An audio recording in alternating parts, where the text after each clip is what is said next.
Live.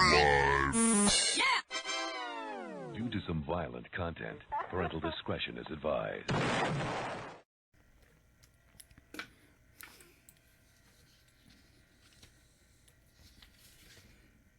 Yep, my package is ready. I got to go to GNC now. GNC? Yeah. What are you getting at GNC? That's Amazon pickup. Oh, because of the lockers that are out there. Okay. Why don't you just say I'm going to the Amazon lockers at GNC? Because if you tell me I'm going to GNC, I'm thinking, Dan, you're getting like super weight protein gain weight buster builder or something. Yes. And nothing about you says super workout Mediterranean diet in a jar. Oh, I've been doing good, Dan. By the way, I've been doing good this whole week. And my wife goes, "Well, I'm gonna have this for breakfast. Do you want?" I'm like, "No, babe. I'm still recouping from the 3 pizzas, the fried chicken, the hoagie sandwiches, and all that stuff we've eaten while you were on vacation." So, all right, you ready? Yeah. Oh, by the way, I ate all the ginger snaps, so now I have a Swedish can that I can put. That was going to be my urn. Don't tell me. Tell the microphone. Okay. I can't find my up to speed stuff. I lost it. All right, here we go. Oh, I don't know what this thing is. Greg gets a strip show, dance show. Work there, dude. Welcome to DeaconLive. DeaconLive. Live. Well, Welcome back, guys. On today's show, this week in death of, and should I buy that $255 drone for only $69? And the long-awaited return of my peeps. And sure, right, you're the lead singer of the Rolling Stones. All this and much, much more will be discussed here on DeaconLive. How are you? How are things? How are things going? Over to my far right inside is IT Dan. And good afternoon. Everything's great here for me. I catch you off guard, Dan? I mean, we've only been prepping the show for the last hour. I know. I was just thinking. I had thoughts. What kind of thoughts are you having? Thoughts that go in the Amazon locker. So, Dan, how was your week? How's your week been going? Let's do it that way. Let's start there, Dan, because you've got a lot of stuff going on. You were complaining the other day. Every day you've got something going on. You got no time to play your video games or to sit there and go to your Amazon locker over the GNC warehouse to buy your protein whey and get all your stuff. How has your week been going? It's been going good. The tiling job, I have one more day of just grouting on the tiling job. Are you sure it's just one more day? Yeah. Because every time I get the thing, it's I only got one more day. We can do this in one more day. We can do this in one more day, and it's not a big deal. Amy loves it. Don't worry, everything's fine. I just think it's funny that one more day. Yeah, I mean, I should be able to get it all done tomorrow. Last weekend, I had to drive down to Charleston, South Carolina. Now, for those of you who don't know, we broadcast just outside of Charlotte, North Carolina, a beautiful little town we like to call Marshville, and we sit on about 22 some odd acres here, and Dan lives probably about 40 minutes, 45 minutes from the studio? 45 minutes away. So you're driving from here, or at least this... Yeah, from Mount Gilead, from the general area. Right, down to Charleston, South Carolina, which is about 4 hours each way. And had to drive down for my nephew's in the Navy. He's moving to Virginia. Now, is he in a barracks or is he at an apartment or some kind of... He's in an apartment complex. He's going to be going to the barracks when he goes to Virginia. So I guess I don't understand. Is there not a barracks in St. Charles Place? Oh, no, there is one in Charleston, but he's... Charleston, sorry. Charleston, but he moved from... Which is a beautiful city if you ever get to go I've been there. He had to move. He's moving, and... His father is 6'2", 250 pounds. He didn't come down. He sent his wife, who's 5'2", 150 pounds. She can't carry this stuff. So Kathy and I had to drive down 4 hours. And you two are no better than that. I mean, no. Dan, you're how old are you now? I'm 67. And I'm sure, Kathy's right around that age. I'm not going to ask you the age of your wife. Kathy's 65. Well, okay, so, and then this kid is in the Navy, and is he living there with a bunch of bros, or is he got just by himself? He's 20 years old. And so what? And he's got his mother who weighs 89 pounds with a box in her hand. No, his mother's about 150 pounds, but she's tiny. She's not strong at all. So he was counting this 20-year-old Navy SEAL guy is depending on a 67-year-old man, his 65-year-old wife, and his 150-pound mom to help him move? Yeah, to help him move. Does he have no friends? Yeah, I don't know. And, and then we'd known about it for 3 weeks ahead of time. We go there. He hasn't got one thing packed. Oh, that's nothing ready at all. You know what you do then? Yeah. I'm sure, Dan, you brought boxes and packing blankets and all that. I would have just thrown them right there on the driveway and go, call me when these are all full. Yeah, he had to get out of there that day because he had to be in Virginia that night. And I'm just nothing about crunching the time schedule. You'd think 2 years in the Navy, they teach him something about schedule and order, and I don't know. Don't they? What do they call it at the end of your bunk? Isn't it a foot box or lock box or something? Foot box? Yeah, foot locker. Foot locker. But that was way off. But we, and he didn't have.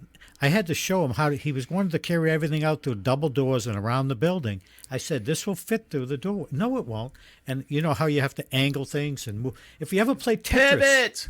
Have you ever played Tetris in your life? You move around the corner, you squeeze things out. So what all did you have to move? I'm assuming a bed.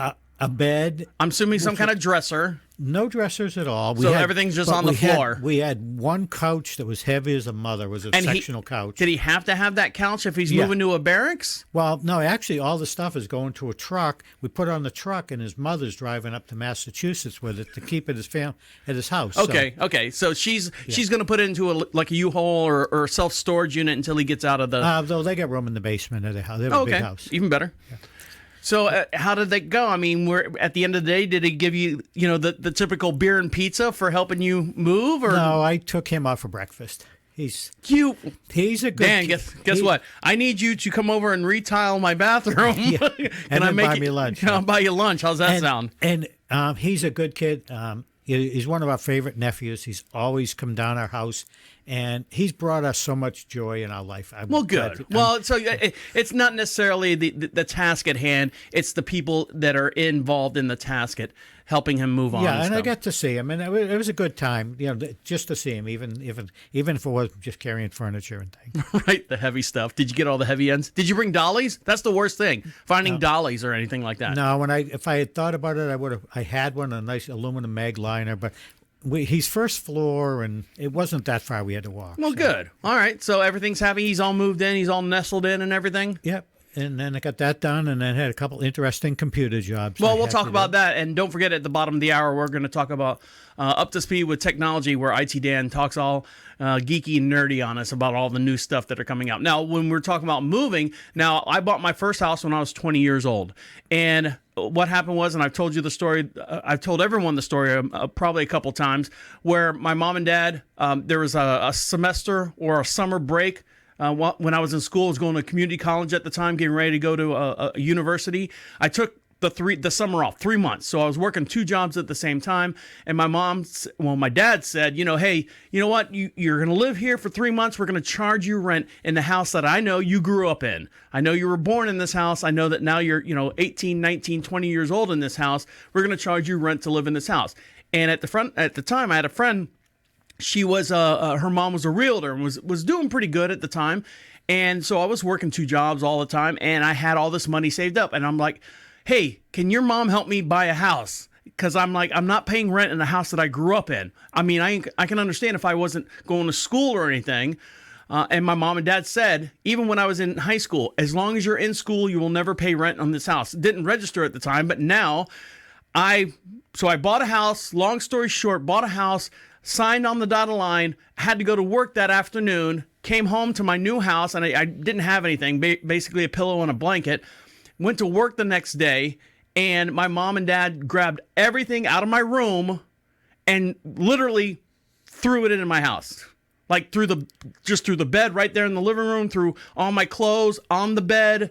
I bought a couch in the process of buying the house, so everything was just thrown right there in the middle of the living room. My TV, my stereo system, all my tapes, and all that stuff. What about the only child being spoiled and pampered? Yeah, it didn't happen here.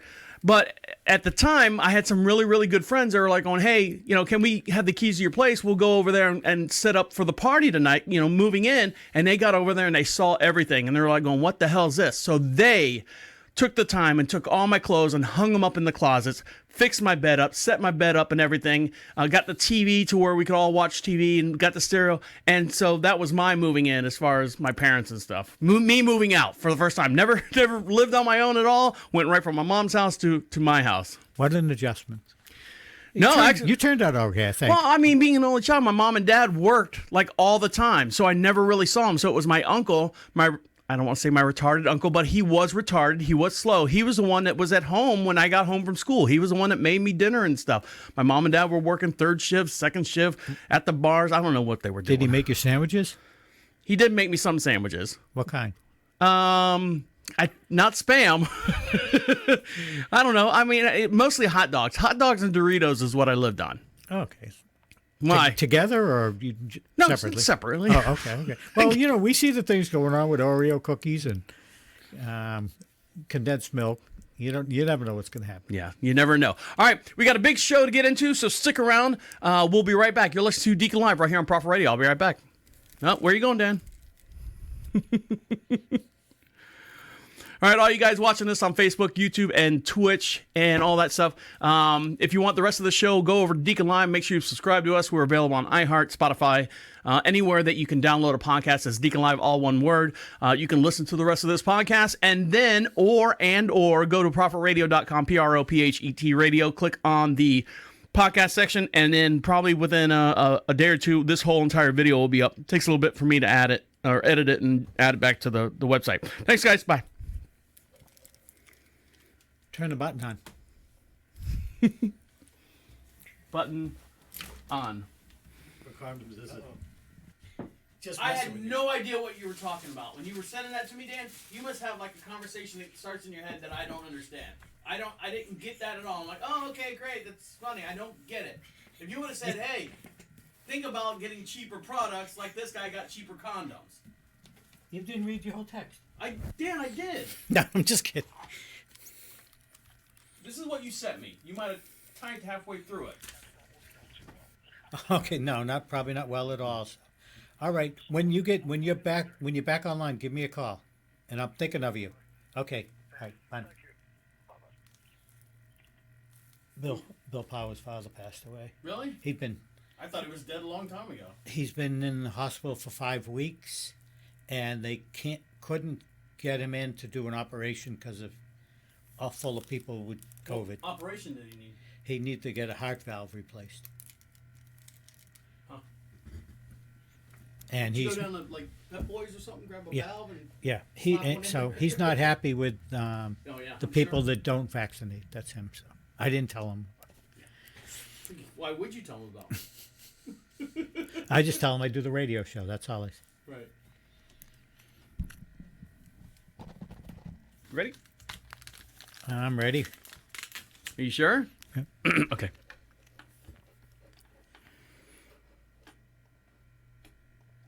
I put the thing on, by the way. I hit the button for you, Dan. Okay. What's today, Dan? Wednesday. What do you hear in the background, Dan? Can you hear it? mower? Someone's out there mowing the lawn again. Welcome back to Deacon Live. Make sure you follow us on all your social networks and stuff. And the way you do that is go over to Prophet Radio, PROPHET Radio. Click on Deacon Live or the social contact section, and you can see all the places that you can find us, all the things that link us to you and you to us as well. And don't forget, for every podcast we do, we have a matching video as well. And some of these stories that we're going to talk about in this episode is also found over there. If you just want to do the little shortcut over there, a little section called Shared On. We can get right to the story, and we post all the links of everything. Oh, the main topics and stuff that we talk about here on the show. And over on my far right-hand side is one of my main topics. That's IT Dan. Yes, good afternoon. It's a great day here in Marshville. It is nice out. Well, they're saying that we're supposed to get rain here. And I hate to say that because sometimes, people that are in other places that need rain, they're like going, yeah, fuck you. You got rain and we don't have rain, over in, was it California somewhere still? Are they still burning over in California? Yep, they still got the fires, but we were supposed to get rain yesterday and never got any. So yeah, I can't set a watch by I'm a Florida boy, born and raised. You could set a watch. You can go 3, 2, 1 afternoon showers. And then you can go 4, 5, 6, 7, and then they're done. And you can go, all right, and we can carry on about our day. Yeah, and it's different weather here. We've had some real heavy rain and then But almost flooding. We're not here to talk about weather. Dan, as you know, as some of our listeners know as well, I've been trying to buy a new Chevy Silverado, but all the computer chips or whatever chips, they don't say they're computer chips. They just say the chips aren't available. And so you got a letter the other day saying that they are not going to be able to be ordered until December. That's kind of insane. I mean, this is 2021, 20, Yeah, the It's 2022s aren't even out yet. If you're watching the commercials, the only ones that they're releasing are the 2022s, like the small, mid-size, like the small cars, the mid-size vans, the smaller trucks. I saw the truck commercial with the 6-way tailgate, and they said they're just playing this truck just to piss. Well, no, I mean, they have you those off. trucks, but they don't have the one that I want. I want the trail, not the Trail Boss. I want I forget what damn truck I'm trying to get. The Highland, whatever, the big deal with all the computer packages and all that stuff. High Country? High Country. Thank you, Dan. Thank you. Someone's paying attention. Yes, the John Denver truck, Rocky Mountain High. And so those trucks, because there's so much technology involved in those trucks, they're not making those right now. But you can get the basic model with the multi-lift tailgate. Anyway, so where I'm getting at is, you've ever been to a dealership and there's always that one girl or the one like reception area? It's always like a big round circle, like right in the middle. Hi, how can I help you? Now he's put like some bimbo behind the counter, to bring you in. Yeah, and the restroom's right over there. Right, exactly. Or they answer, hi, how can I place your call? Or who can I talk to?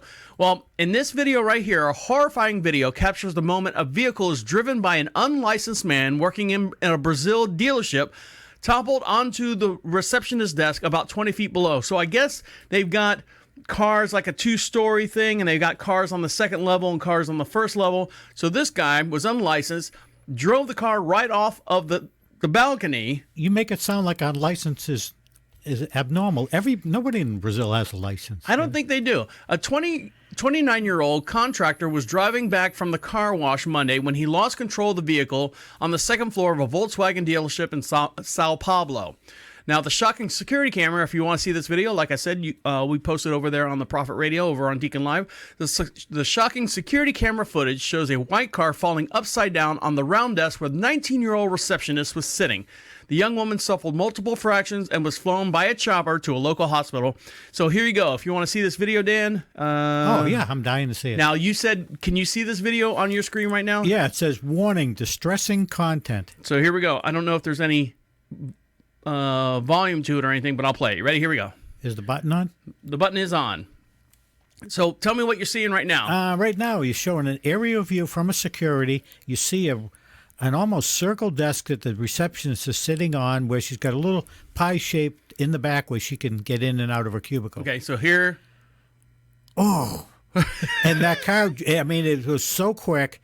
It came over and it's landed upside down. You see all 4 tires, and the desk is shattered, and some guy's running Look, over. She sees it coming, and it looked like she barely. I mean, it fell on top of her. Hold on, it fell on top of her, but the way the trunk is, kind of protected her. It looks like the roof landed, and she was in the space right where the trunk would be, which gave her maybe 30 inches off the ground. Yeah. So, and there's the aftermath of that.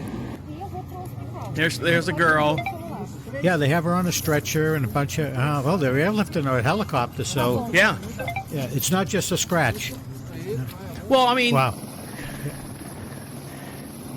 So, I mean, you're just sitting there minding your own business. You're answering phone calls, and then all of a sudden this car just jumps off of the second floor. This is the reason why nobody wants to go back to work. Right there. That's the main reason. Now, back to work. Dan, are you familiar with Dollar General?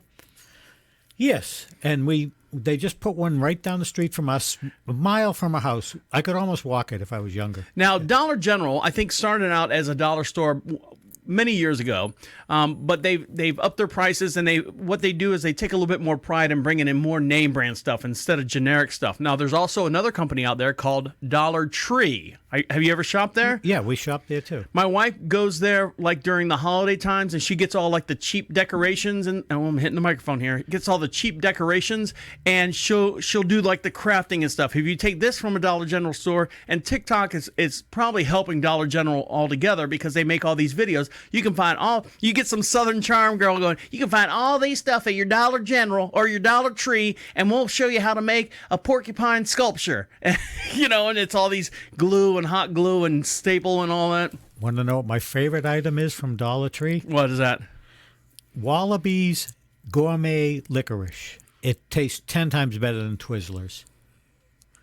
First of all, Wallabies, isn't that the marsupial? It's going to be Australian or something, I would say. And then you say licorice, what flavor? Red licorice. All right, well, as long as you don't say the black licorice, because nobody likes it. Nobody does. All right, so Dollar Tree right now is changing their everything is $1 because of inflation. And I say inflation, everyone knows that the supply chains are really hard to come by as far as food, as far as just goods and services and products, and just transportation of all these things. Well, Dollar Tree itself has held strong, steadfast as trying to keep their stuff at $1. Right now, Dollar Tree on this past Tuesday is adding $1.25 and $1.50 price points at some stores, and so they're not going to have any more of the Dollar Tree, the dollar aisles. Until then, it was the last big dollar store change, sticking with the $1 price cap. The news signals the death of the traditional dollar store concept here in the United States. I want to say something about the Dollar Tree near us. I see people go in there and do every bit of their grocery shopping. You can see their cart is full of stuff, and they're ringing it up and ringing. But some of the stuff I've seen at Dollar Tree, like a can of, let's say, SpaghettiOs, it's only $1. But you know what? If you actually go to Walmart or even your big stores, it's usually 89 cents. So I'm like going, well, I mean, come on, it's $1. It works both ways. All right, take it away, Dan. Yeah, a Dollar Tree, that's the last of the big dollar chains selling items for $1 or less. On Tuesday, it said it's officially breaking the buck by adding $1.25 and $1.50 price points in some stores. All right, hold on, Dan. I already read that. That's why I highlighted this in blue. Yeah, the news sent its stock price soaring as investors eyed sales growth without the restraint of $1 pricing. It also signaled the end of the time for $1 and under concept among the U.S. retailers. Hold on one sec. Okay, go ahead. Yeah, and dollar stores have existed in the U.S. for decades and started to take off in the post-World War II economy.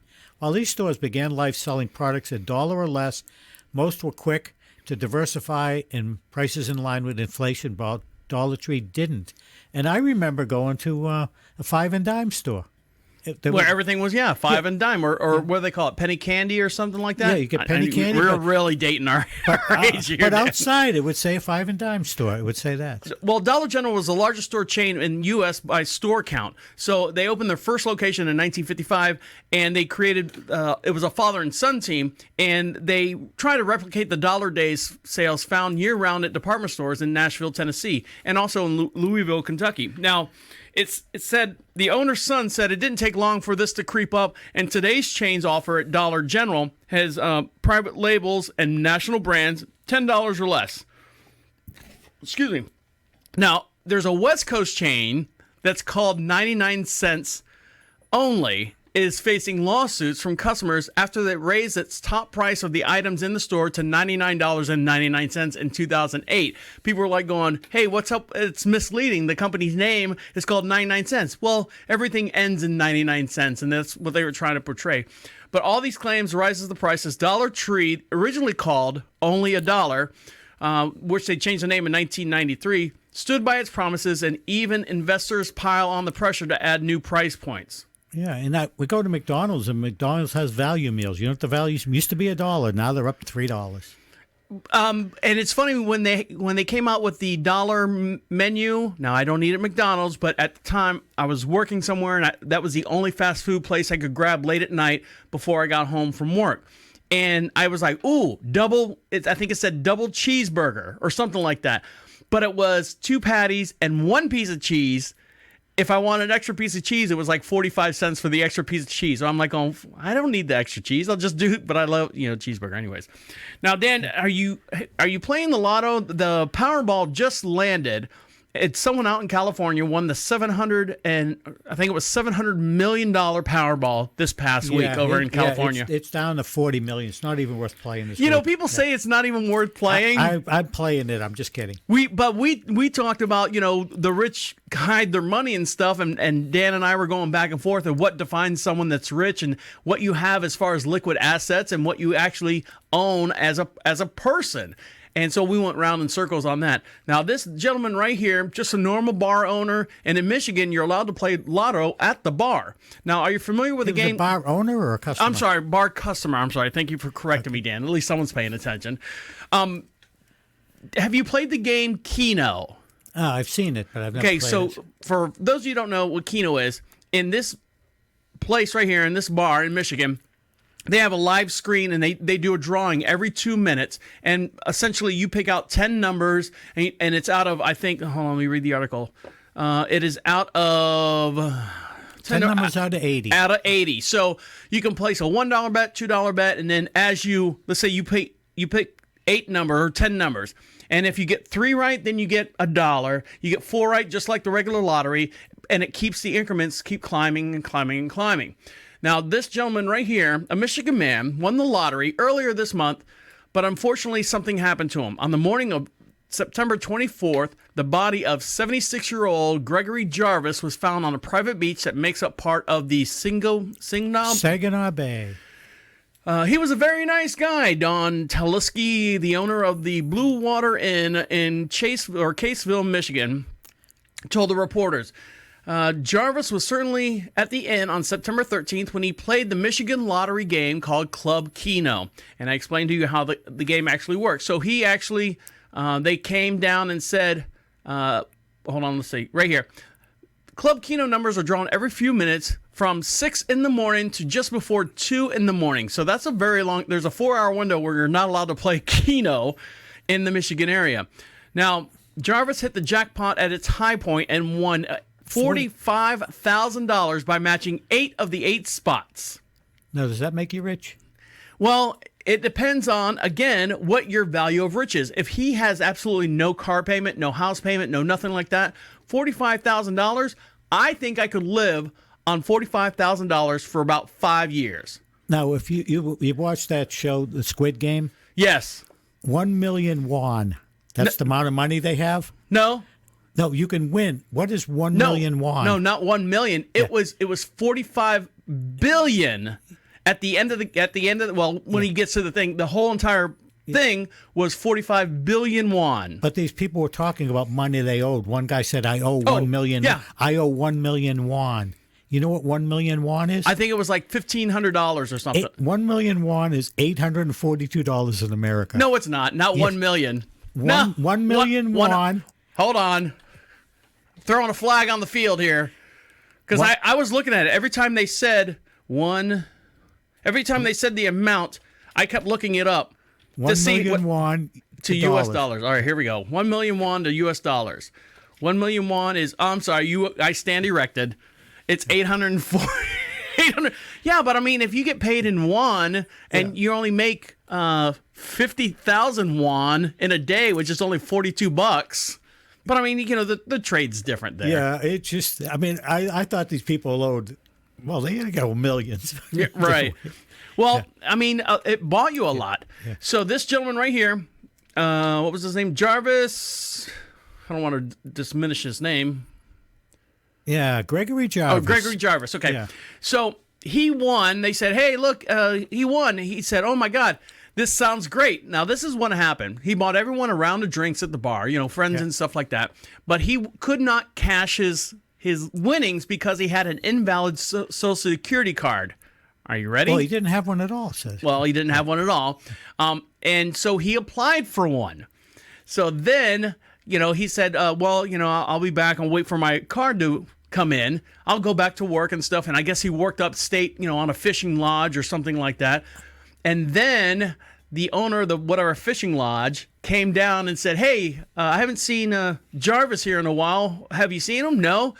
Sure enough, his body shows up washed up on the beach with the lottery ticket still in his pocket. So they figured out that maybe he went outside. I guess he had a boat of his own, was trying to tie up the boat during that time, slipped, fell, hit his head, and the police have determined that it was completely accidental. But Yeah, but how do you get to be 57 years old and not have a Social Security number? And See, how do you own a that- boat? How do you do that? That's- Kids destroy things. oh Jesus! So that's what I was saying. He's up in Upper State Michigan. What do they call it? UP, Upper Peninsula. Yeah. And he's in there working at this like little hole-in-the-wall dive bar. It's like why people move to Alaska. They're on the run. They're on the lam. And, I don't have a Social Security card. So he's up there probably doing something illegal, trying to stay off the docks or trying to stay off the radar, and ends up passing away. Now, records show that his surviving family, I guess they found him somehow, gets the winning amount or is in possession of the ticket right now. So, Yeah, so good news, bad news.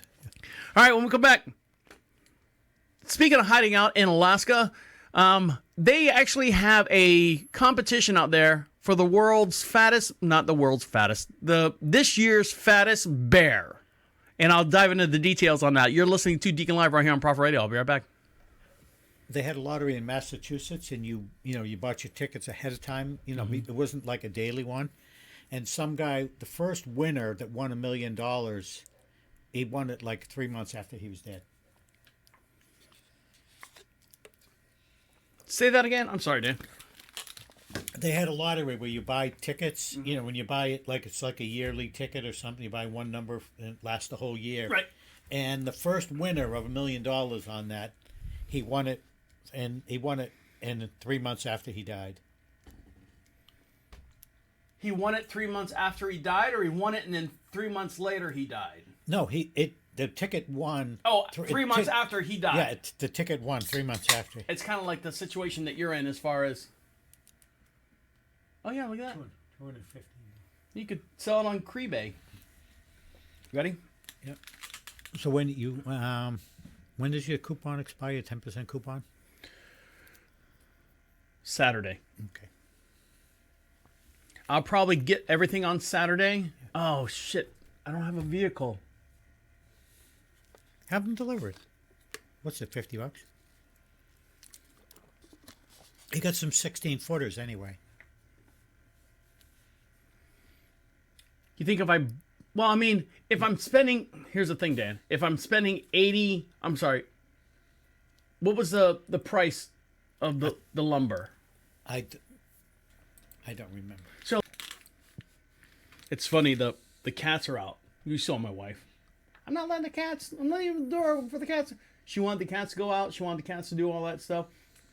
It's raining, so the cats are hiding up underneath all the plants and stuff. They don't know what to do. And I come outside, and they look at me like, hey, we're out here. Mm-hmm. See you later. You know where the front porch is. So now they're allowed to roam free. Only if like they the want to chickens. come out. Oh. That's the thing. And then if they want to come in, they can come in. But they stay in at night.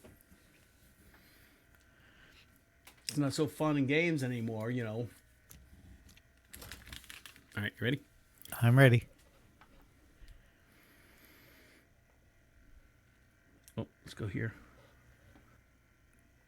Welcome back to Deacon Live. Everyone wants to be heard. You want to be heard. I want to be heard. Everyone wants to be heard. And the way you do that to be part of the show is to go over to prophetradio.com, PROPHET radio. Click on the little be heard, the be heard section at the very bottom right-hand side of the page or wherever you're listening to us from. It opens up a microphone. You can talk right into it. Comes right to our inbox. We play it on the very next podcast. If you get it in quick enough, we'll play it on this podcast as well. Over on my far right-hand side is IT Dan. Yes, good afternoon. It's just started raining here in Marshville. And my cats are freaking out. My brand new kitties, my wife said, I want them to go outside and play. And they stick around the house. But now this is the first time they've been outside when it's been raining out. So they're like hiding underneath the plants and hiding underneath the trucks and stuff. They're like going, hey, we're out here. Are you going to get them those cute little sweaters that you put them in and the little hoodies and things? No. They got bells on them. But just so we can hear them when they're up underneath the bushes and stuff. So now we are getting into the weather's changing. Right now, we're not getting into the cold spells and stuff, but up in Alaska, of course, it's what is it? 13 days of just straight days, and then 42 days is just straight nights. How does Alaska work, Dan? It does change the day, and they have less daylight than we do, but I'm not sure exactly. Never been there. Now, there's a great movie out there. I think it's called Insomnia with Al Pacino, and he's a detective out there in Alaska. So it's kind of, you see the thing that he's going through on that movie. Now, let's see what they actually call it. The true titan of tonnage has been crowned, Dan. Yeah. Are you familiar with this? No, but I'm going to learn. So in Alaska, I don't know how it started. We'll get into the article and maybe we can find out. The bears are starting to get ready to go hibernating. And when they do, they start fattening themselves up. These are big Kodiak bears. I'm not talking the little black bears that we have here in North Carolina and Florida and stuff. These are the big bears. The big Kodiak bears are... So when you say they're fattening themselves up, they are not on the Mediterranean diet. They are not, but they're trying to, get ready to go hibernate. So I guess, I don't know how this all started, but let's get into the article right here. After a record-breaking week of voting, what's that word right there? Katmai National Park and Preserve named the 2021 Fat Bear of the Week champion as none other than the original winner himself. His name is 480 Otis. Yeah, the week-long celebration of bears in Southwest Alaska bulking up as hybrids had fans voting. Get to the microphone, Dan. Voting for which bear they thought was the chunkiest of them all. This year, over 793,000 votes were cast during the week, breaking last year's record of 650,000 votes. So after a tough week of competition, week of competition. Yeah, I mean, just stuff in your face. Well, that's a job. You know what I mean? It's and 480 Otis defeated fellow big boy 151 Walker, also known as the Bear in a Burden Tonk. I'm sure he was to become unprecedented four-time Fat Bear Week champion. So I'm sure 151 Walker's really upset about it. Yeah, and 480 Otis also won in 2014, so he's like the reigning champ. So, and the way you see this is you go over to let's see, Katmai National Park. I know I'm butchering now. Katmai. There you go. And then instead of going for salmon, 480 Otis, simply waits for them to come to him. Even though he occasionally appears to be napping or not paying attention, the fish of the 480 Otis still succeeds by eating them and eventually becoming the 2021 Fat Bear Week champion. So it's like a sushi bar for him. Let's see. One fish can contain about 4,500 calories. What else they got? So I guess he's been eating... There's an estimated 2,200 bears that occupy the national park, and they take pictures of them, and they put them on the website, on the park's website, and then you basically vote for them. And here he is. Look at him. And it all, it's all about presentation. If you take a picture of 480 Otis and he's just mangling like a deer or an elk, I don't know what they got up there, and he's just bloody mess, everyone's like going to go, ooh, gross. But 151 Walker's just laying by the salmon pond and he's eating the salmon. They're going to, oh, and they vote for him. It's the cuteness factor. Yeah, isn't he cute and adorable? So congratulations, 480 Otis, for winning the fattest bear in Alaska. Now, oh shit, where is this at? Hold on, did I mess up? I think so. You can hear the rain coming down. That means they won't be mowing the lawn in the rain.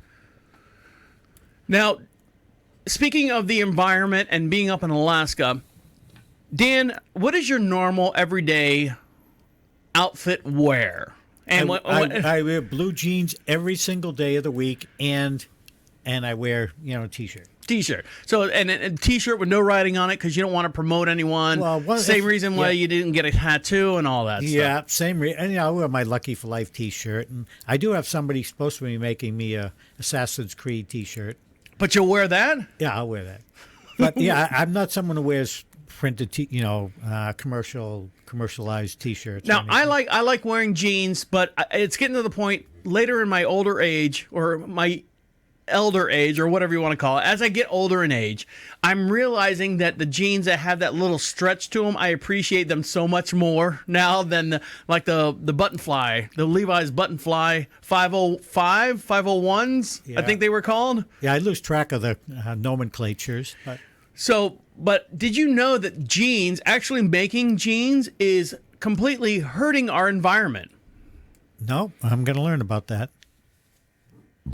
Excuse me. So the process that it takes to make jeans, the dyeing process, it's called indigo. So dyeing blue jeans uses toxic chemicals and a huge amount of water. What color are they originally? They're just cotton flavored. A discovery by researchers at the University of Georgia, those knuckleheads, may have solved the problem. Indigo blue particles are mixed with cellulose nanofibers derived from wood pulp. So what they're trying to do is they're trying to figure out a better way. The indigo dye does not want to absorb into the actual blue jean material, the actual denim, what they call. So what they have to do is they gotta trick it. It's kind of like the people that take turmeric and your body can only absorb so much turmeric, but if you put black pepper in your turmeric, your body will absorb 98% of the turmeric, which is weird for whatever. It's like an activator or something like that. And how many times did they experiment with other things to find that out? That's crazy, too. Well, I'm sure there's chemically they sit there and do that. Indigo is the name of the very, very dark variety of ancient blue dye most commonly used to color jeans. The item of clothing is now considered by many a wardrobe essential, like Dan over there. Yeah. Do you have a matching jacket for your jeans? No. No, please say no. Just say no. I know, but I have had them earlier in my 20s. I did have Denim jeans or denim jackets? Yeah, I've had denim jackets Okay. before. So. If you were to say the 70s and stuff, I would give you a pass. And but I never wore a cowboy hat with them or anything. It's just this produced mixing naturals and synthetic indigo pigment with water and dripping of the fabric into the solution. The problem of this process of the indigo isn't water soluble in its initial state. Now, it's so toxic reducing. So the toxic reducing agents like sodium sulfate are added to achieve this process. It's right here. yeah. A new coloring technique, however, could offer a solution to toxic and environmentally unfriendly problem of denim dyeing. Jeans shouldn't be washed as often as other items of clothing as they shed thousands of microfibers that end in water. I have a septic tank, so I don't think it's going to bother that. Right, so. but I mean, they're still leaching. It leaches out into the field, and then if you have a septic tank, they're pumping the septic tank. What are they doing with it? They got to put it somewhere. They put it into a water processing plant. I've never had mine pumped in 13 years. Well, you've got a good bowel system there, Yes, Dan. yes, we do. So, needless to say, they say don't wash your jeans. You've always heard the story. Basically, they say fold your jeans up, stick them in the freezer because the freezer will actually kill the bacteria. If you're going to wash them, soak them in the sink or something like that. Don't do an actual wash cycle. And they're trying to create this the way the indigo dye absorbs into the denim fabric by using wood pulp. So it's not during the manufacturing process, it's during the washing them when you're wearing them?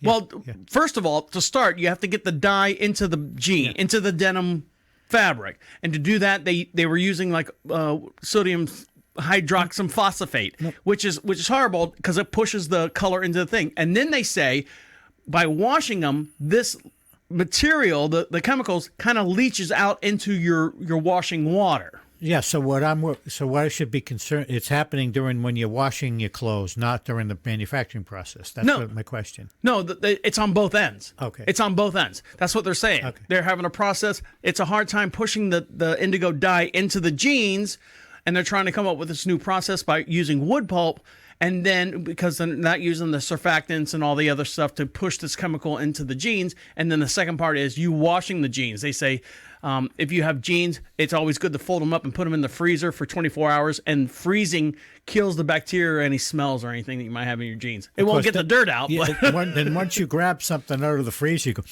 oh, that smells great. Yeah. Now, this woman right here almost died because of her jeans. This woman right here, some people will go through great lengths for fashion, but this one woman right here, her choice of shorts wound up sending her in the hospital. Now, she shared this TikTok video. I'm not going to play the TikTok video because it's horrible. It's just her laying in bed with a soundtrack behind it. Her name is Sam. And in her video, this 25-year-old woman from North Carolina, right here in our home state, is choosing to wear tight, what they call booty shorts on a full day date with a guy she recently met. All right, so let's start there. She decided that she's going to wear these booty shorts on a full date with this guy. So probably starts at maybe breakfast or after breakfast. Yeah, and into, she probably wiggled into them jeans and gave herself a wedgie Jean for 8 shorts, hours. Yeah. So what she did is she put in these jeans and she walked around. They probably went to the park. They probably went up for wherever. Anyways, the whole entire date took about 8 hours, in which she had an 8-hour wedgie. And then she didn't really think about it too much. And then she woke up really, really sore with a really, really sore butt. So we don't know how the date went. I don't know what happened at the date, but this is how the story goes. And it reads on. Dan, take it away. As the days went on, she felt more and more sick, and eventually she went to the doctor, who gave her antibiotics for a possible skin infection in her rear. It didn't help, and the next day she felt so bad she couldn't walk because of a stabbing pain in her butt. She went to the ER. She's admitted into the ICU, what doctors diagnosed as a bacterial skin infection called cellulitis that led to life-threatening septic shock. Yeah. During a week at ICU, she was told might need the infected part of her butt cut off, but thankfully it didn't come to that. And she did have to show her tush to a bunch of physicians. So she wore these jeans, and she also, if you read it further in the story, she wore boys' tighty-whities underneath it to keep the jeans from rubbing her. Instead of like girls' panties, I guess she's got some boys' tighty-whities. I guess that's the trick, because they're all cotton and all that stuff. And she went on this 8-hour date with this guy, rubbed her butt cheeks raw, got an infection, a bacterial infection, which I don't know how you get. I mean, I can understand how I understand the process of a bacteria infection. But if you let it go, I guess she just let it go and didn't take care of it. It got infected. It got bad. It causes cellulitis, or not cellulitis. What was it? Cellulitis. And so it made her sick, and she got sepsis, which is an infection in your blood, and made her sick. So she almost died. The great news, it has a silver lining, Dan. Yeah. The great news is the boyfriend, or the guy that she went on this 8-hour date with, stuck with her through the whole entire process, and several months later, they're still dating, and the girl jokes about it. Sam says, we're going to talk about this on our wedding day to all our grandchildren and stuff. So I guess the date kind of hit off. I'm sure it did. Yeah, wearing those booty shorts.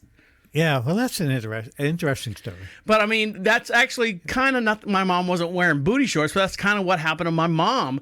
It's a bed sore or something like that. It's the equivalent of a bed sore. You get a sore in your body and it just rubs and rubs and rubs. And my mom is now going through. Not to bring everyone down, but I mean, she had to have a section of her back removed. Because, I mean, small, about the size of a quarter, but still had a section of her. No, my friends had bed sores, and he was hospitalized for years, and they are painful, and they can die from them. You can die from them. All right, when we come back, we are going to get up to speed with technology. Stick around. You're listening to Deacon Live right here on Prophet Radio. I'll be right back. I couldn't think of much to say to that one. You can say whatever you want. No, but I couldn't think of something interesting to say that. Thought you were ready. I mean, when you say you're ready, does mean... Well, you're still sitting down. I am. You have to press the button and get going. Right. Ready? I'm ready. Okay.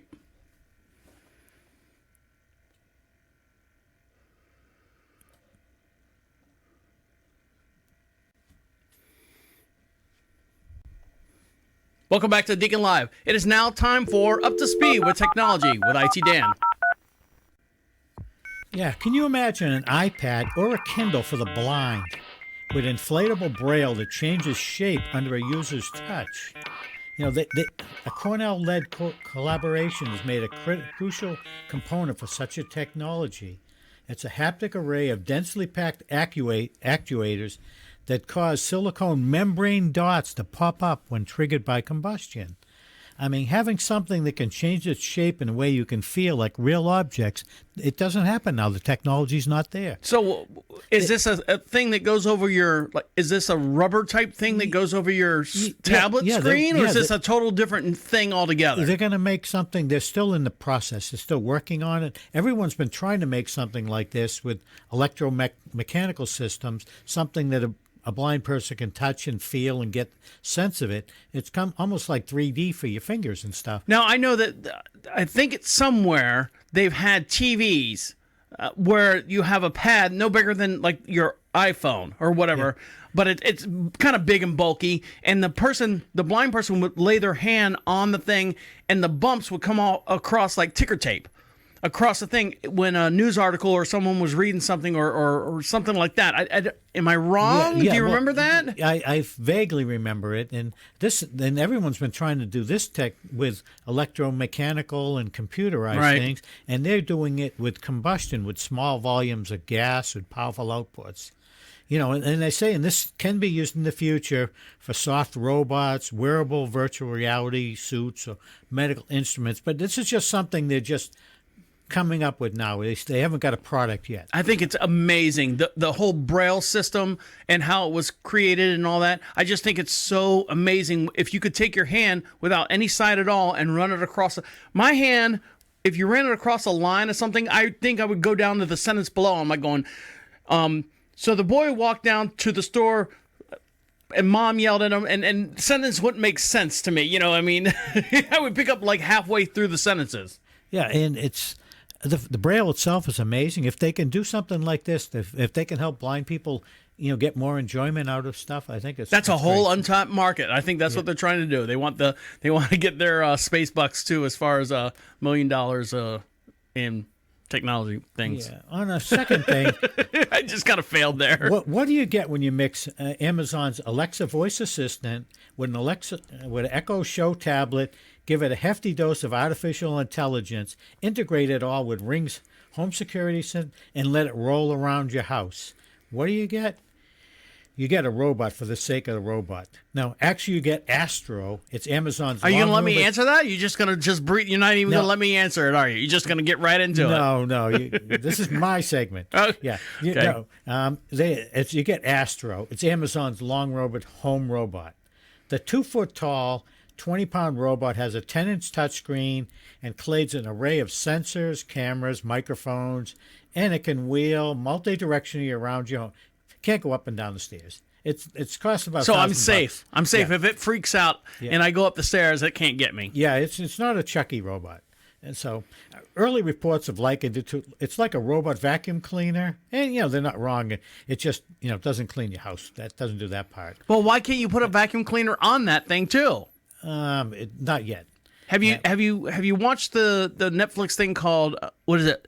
Sex, Love, and Robots or something like that? No, I haven't seen that. I think the first episode of season 2, they had something like that walked around in the house. It was about the size of a small refrigerator, and it turned on the homeowner. You know, it vacuumed, it did everything, and it also said, you know, I must kill you at the same time. Oh, yeah, I haven't seen that. But, you know, this Astro is battery operated. When it's depleted, it goes back to its charging dock. I can see when an elderly person, if they just need company, they can do FaceTime. They can walk around the house with them. They'll feel comfortable knowing something's there. But my problem with it is, if I had to call it and I said, hey, Astro, I know my wife's going to think I'm saying, hey, asshole, and I'm going to get smacked in the head. Stop calling me that! Yeah, we're doing that. I know that. The problem I have, I mean, granted, the whole robot thing is great. Do you have a Roomba at your house, Dan? No, I don't. Okay, so we have 3 here. I know, big baller. Yeah. Roomba will go around the house, and they say, the problem I have is when it says it'll go back to its charger, the Roombas never find the charger. No matter how much money we spend on it, we could put it all in the same room. We could put it in 3 different rooms, a square box. It doesn't. You're asking too much. You got 22 acres. You've got to leave them inside the house. Well, we do leave them inside the house, but they still can't find the charging base. And, we've got 3 of them, so I end up picking one. Oh, look, Roomba's lost, and I put it over on a different charger, and it doesn't know. And so that's the biggest thing. You can have it run over the house all day long and fix and do drapes and wash dishes and cook, but if it can't find its way back to the charging station, Dan, what good is it for? You have to read the manual. There's probably some setup. Never going to happen. Yeah. So one other thing this week, why was Facebook down on October 4th? Was it hacked? You probably noticed Facebook, WhatsApp, Instagram, Oculus, Messenger, all down for a day. And this led to wild speculation. Was it hacked? Some sort of government cover-up? Didn't even notice. Yeah, during one of these routine maintenance jobs, a command was issued that unintentionally took down all the connections in the backbone of the network, effectively disconnecting Facebook, the data centers everywhere. And the company's engineers were unable to access the data centers remotely because the networks are down. And they finally had to manually go to the buildings, but because Facebook's security is so much stronger now, they couldn't get into the building. They couldn't get all things. Don't believe it. Don't believe it. Yeah, so. I mean, there's a conspiracy about the one security officer that was on court. She was testifying against Facebook, saying that Facebook's only in the Facebook business to make money and doesn't care about all the securities and stuff. And as soon as she testified, the next 24 hours, we had problems with Facebook. I thought she was testifying about their business model. And right. That's what I'm saying. Facebook's not about in the security, but it's their morals, I think, what she was complaining right. about. She was complaining about the morals because they were saying that Facebook is just in the business of corrupting and taking advantage of all this other, the adolescents and the 10 to 12, the 15, the 20 to 22 years old, and to feed them all this stuff. And they're even on their news feed is, I think, throttling the bad stories that come out about Facebook. I mean, wouldn't you? I mean, if that was your platform. Yeah. So they said it's a security problem, or they're too smart for their own britches. Is that what you're saying? Yeah, I think they made it so secure they couldn't get back in a timely manner. Doubt it. They've got people in there. You say they couldn't get back in there, but yet they can figure out a way to follow your logarithms or your all those things to do all this other stuff, and they can't figure out how to get in their own backyard? No, Yeah. I don't believe it. Don't believe it for a second. Okay, well, they're back up now. So, I mean, they're back up now and it's working. I'm not a big Facebook fan anyway. So what else is going on with you, Dan? No, that's it. I had a couple interesting jobs. I had to fix. I had to get the cameras going in our development. You're still working on that. No, I got still milking that cow. Nope, I got that fixed the other night, and it was a problem with CenturyLink in their settings in the modems that they had it set up to a certain settings and never told us about it. So, and they had to be at those settings for it to work. Well, you didn't get the email because you didn't have the settings set up. But it was crazy because you could use the modem, get on the internet, that you could see out, but they couldn't access it from outside. What about your Windows 11? That's coming out. I'm sure people got a lot of questions about Windows 11. You've got yours up and running? Yeah, I have two computers with Windows 11, and I'm working on installing on a third one. It hasn't crashed yet, knock on wood. I like it. It's just a little bit different looking. It's a little bit faster, but when you have a brand new system, before they've put on 35 different updates, and that really slows it down. But I like it. So this is the part of the show where I upsell Dan or upstage Dan. In California, Windows 11 is now producing a Windows 11 ice cream at some parlors in California, and it's got the same color as the Windows 11 logo, which is like this blue, it's indigo a bluish tint on everything. So there's an ice cream out there called Windows 11 out there in California. Okay, I was going to just say that. You suck. I know. Well, that's the thing. I always upstage you at the very last second. All right, guys, stick around. We got more of the show to get into. Stick around. You're listening to Deacon Live right here on Prophet Radio. I'll be right back. Windows 11 ice cream. You gonna look it up? Yeah. I just saw a small article about it. I go, you know what? I don't want to pull it. And then I said, you know what? Every episode, I always make fun of, or I always upsell you on the end. No, I think that. I think it's funny because I think maybe that's what people are waiting for. Yeah, Microsoft is giving away free Windows 11 ice cream in New York City today. All right, so hold on to that, and we'll come back with it. Ice cream, skyscrapers, yeah.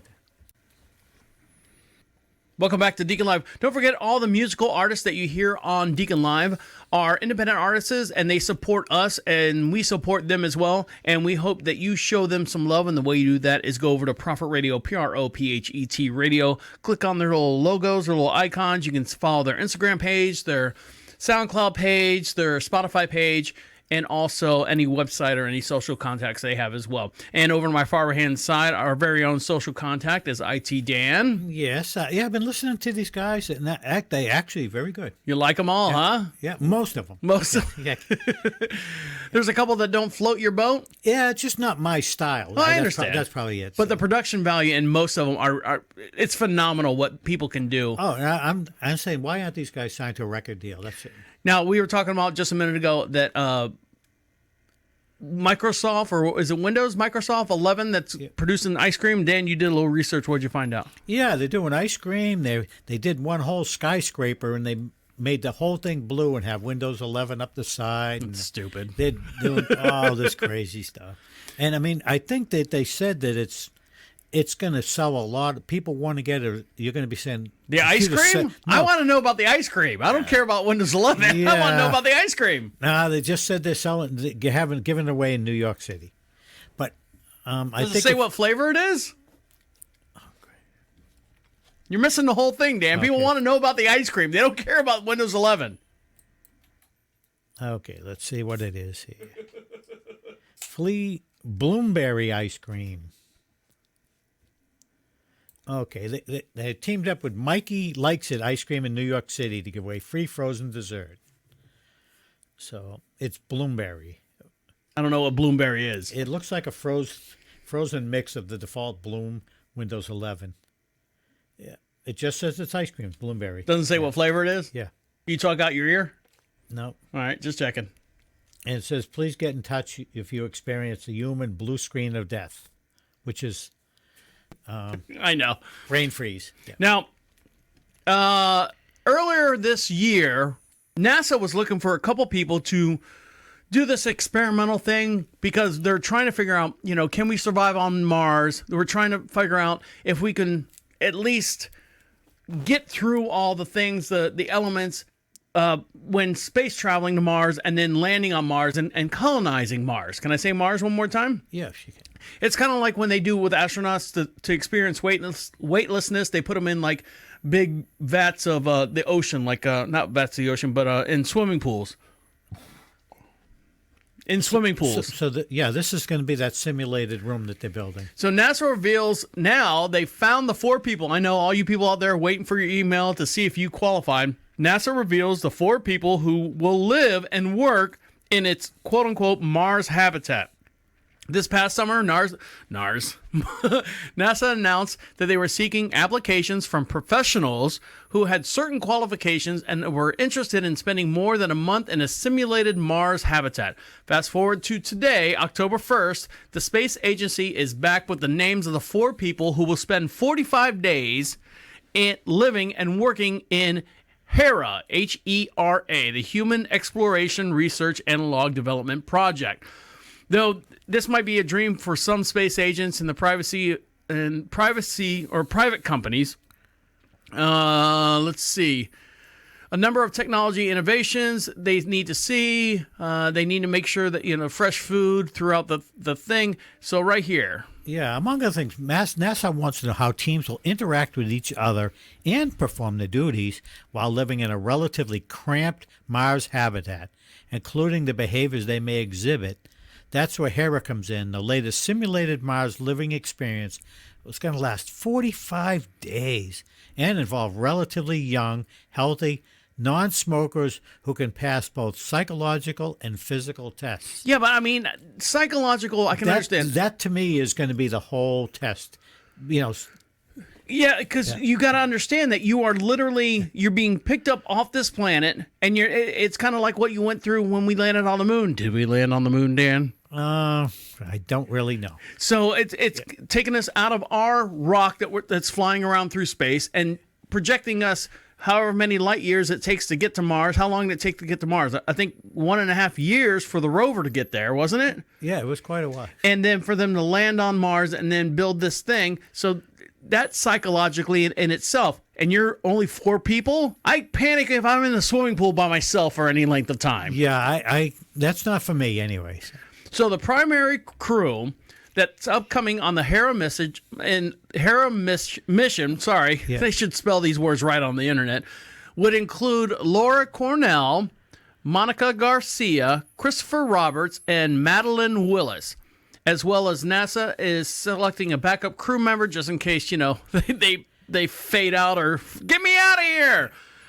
Justin Lawrence and Pooh Wang. Additional Mars habitat missions will take place further through September 2022, giving others a chance to participate as well.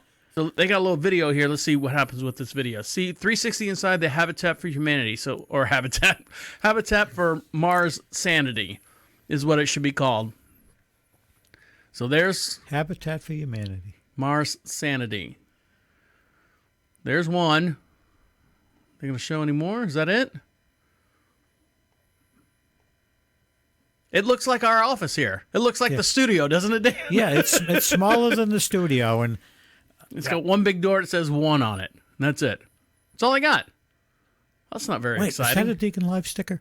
I think so. Now, let's see. Imagine, Dan, if you will.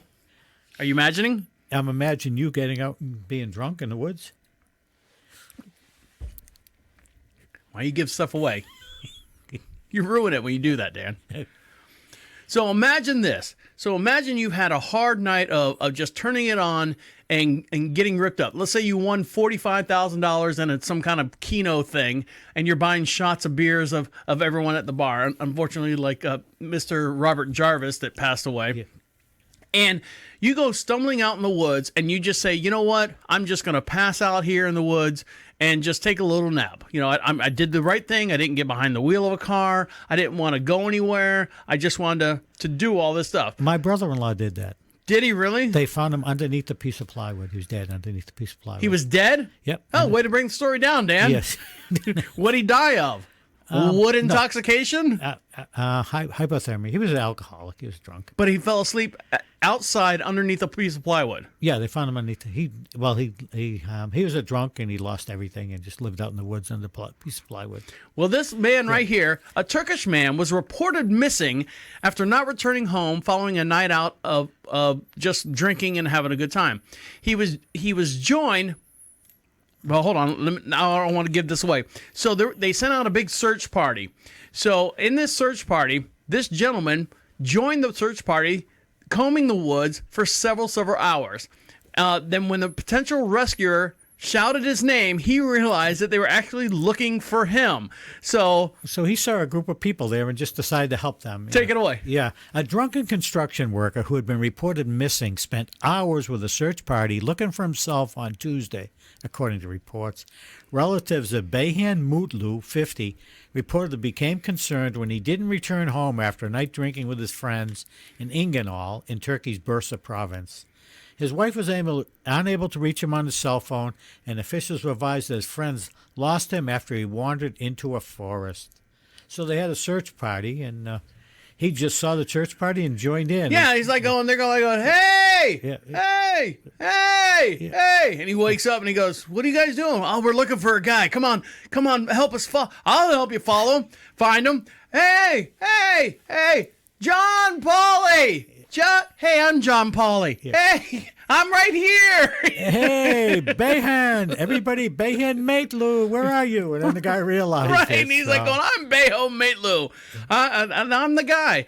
Now, you have to pay for those rescue or those search parties. No, I don't know in Turkey. If Turkey. they probably don't care. No, they don't. He probably owes them money somewhere. Now, what if you were to walk into somewhere, let's say you're a famous person, and you walk into somewhere and you weren't even recognized let's say everyone knows your name, but they don't know your face. For example, let's say if I know Jeff Bezos, I know that name, Jeff Bezos. Yeah. I haven't seen enough pictures of him in the social media and stuff to know if he was to walk up to me and ask for $1. Oh, I would probably see it with a bald head and a Weasley face. But how many people do you know that have a bald head and a Weasley face? Easy, Dan. Yeah. Easy, Dan.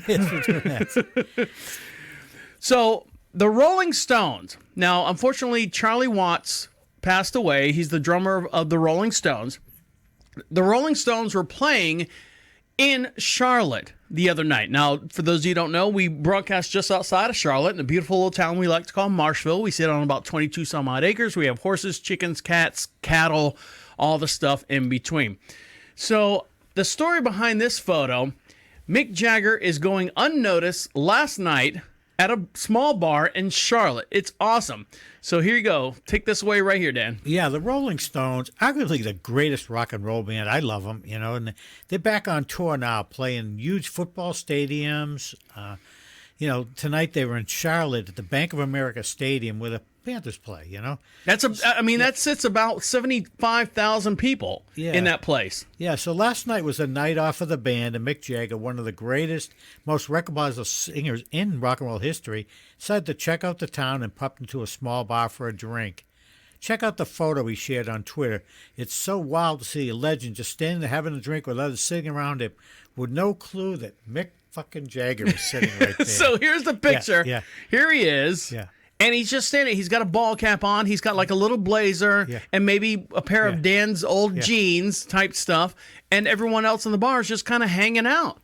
And it's an outside thing or an outside bar patio area. And there's like, 1, 2, 3, 4, 5, 6 people out there. Yeah. Now, if I was to see Mick Jagger, I mean, literally, if I was to see Mick Jagger up close, I would go, you are a disgusting, ugly, old-looking man. But if you put him up on stage with all the makeup and his dance moves and stuff, you're like going, that's fucking Michael or Mick Jagger. Yeah. But you see him up close, you're like going, this guy looks like he looks homeless. Yeah. He looks like a homeless bum. So I mean, are you surprised that he was not recognized? Now, if he was to talk to someone. Yeah, and hear his accent. And we go like, Mike, I'm sorry, I'm Jimmy Campocello, peeking on little shots and stuff. Yeah. Or something like that. Yeah. That's not verbatim. No, but it's good. I read an interesting story about Charlie Watts, the drummer. Uh-huh. Mick Jagger was in a hotel room and he was drunk, and he called up Charlie Watts in his room and says, "Where's my fucking drummer?" And Charlie Watts came to his house, came to his hotel room, opened up the door, and punched Mick Jagger right in the face. And he goes, "I am not your drummer. You are my fucking singer." Yeah, I mean, that's the way Charlie Watts was. Yeah. Co-owner of the Thirsty Beaver, Brian Wilson. Oh, there's a legendary name in itself. Who knows if he's the guy from, the Beach Boys. I'm kidding. He's dead. Tells me Mick Jagger went unnoticed last night. Turns out the people to the right of him in this photo had floor tickets to the actual show that night. And they didn't even realize that was him standing next to them. So there you go. I mean, yeah, it is crazy where you see people that famous people and not be noticed. All right, when we come back, a couple more topics. When we come back, we got a couple more articles to get through, and then we'll let you guys get back to what you got to do. Stick around. You're listening to Deacon Live right here on Prophet Radio. I'll be right back. Welcome back to Deacon Live. Don't forget, we also have a secondary podcast that we do here on... Oh, shit, I don't want to say that. Sorry. Welcome back to Deacon Live. Over to my far right-hand side is IT Dan. Yes, hey, I hope everyone's enjoying the show. Well, and don't forget that IT Dan also does his very own podcast called Is This Going Somewhere? And it's conversations, a little darker conversations about what's going on with COVID, what's going on in the world, and make sure you follow him as well.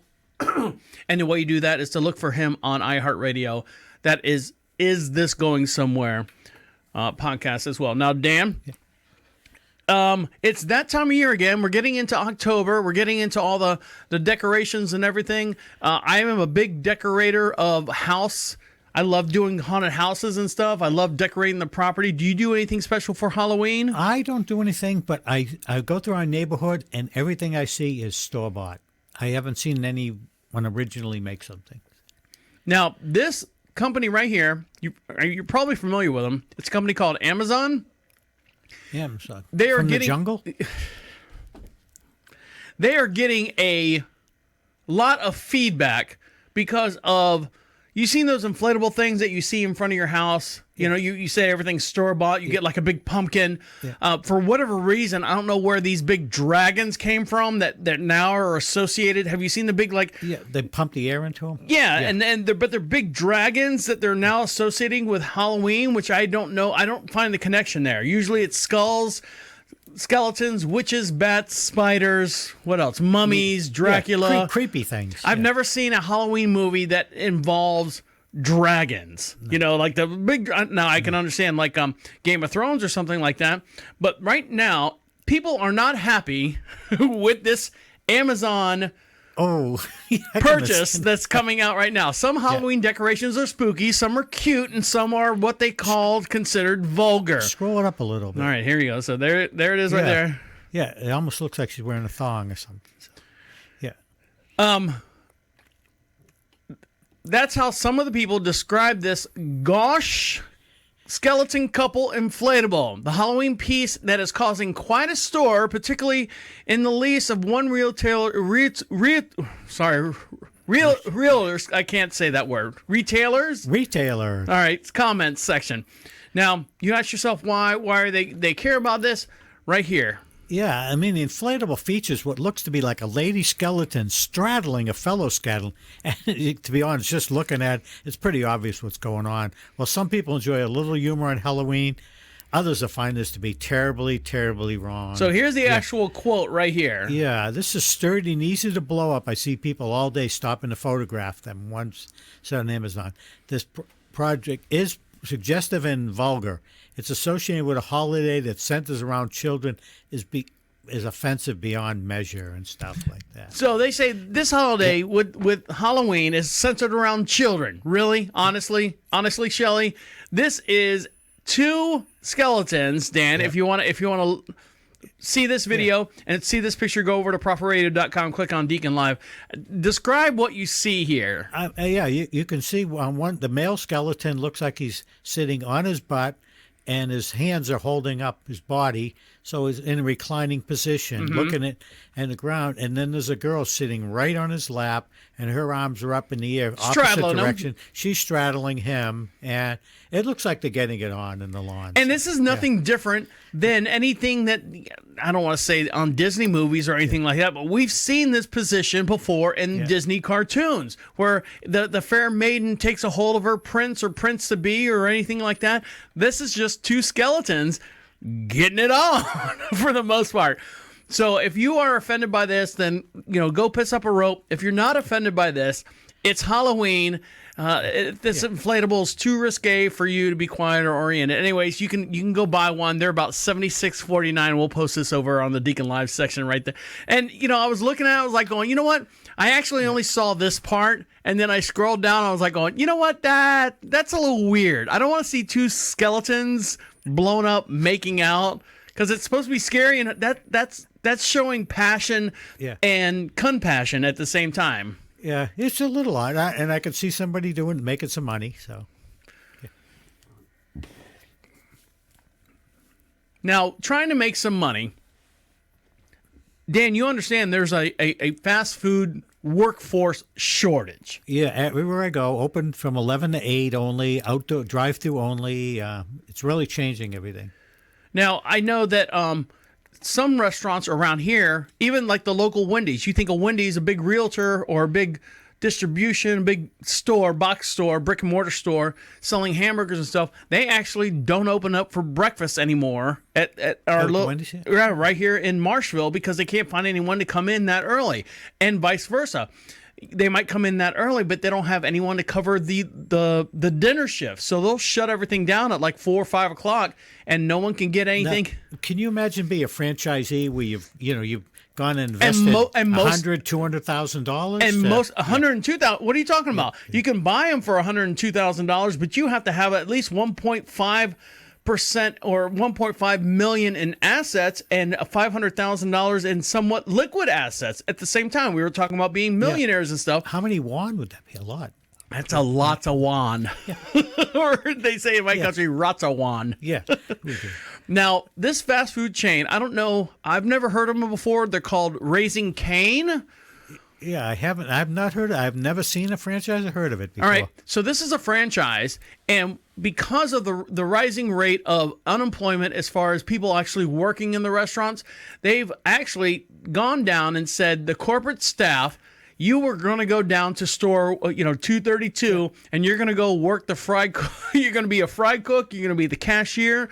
So they have this corporate office somewhere. I'm going to get into the article here in just one sec. So they go to the accountants. Hey, what do you got planned for the day? They go to the people that type in stuff, the data entry people. Yeah. What are you doing today? Well, guess what? You're going down to store 153, and you're going to go work the fry boy. You're going to go down to store 629, and you're going to go, be cashier and stuff. So right here.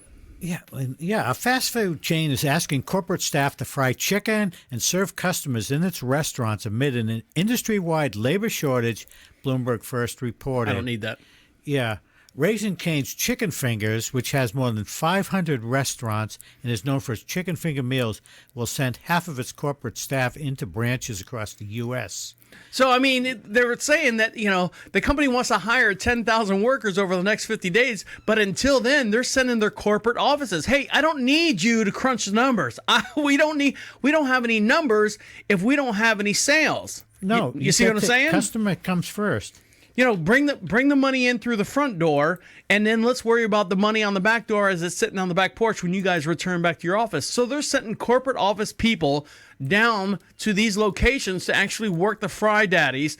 They're actually setting them there to work to clean the kitchens and do all that stuff. Now, I don't know how far these people are going to, get involved, but they're there to help out.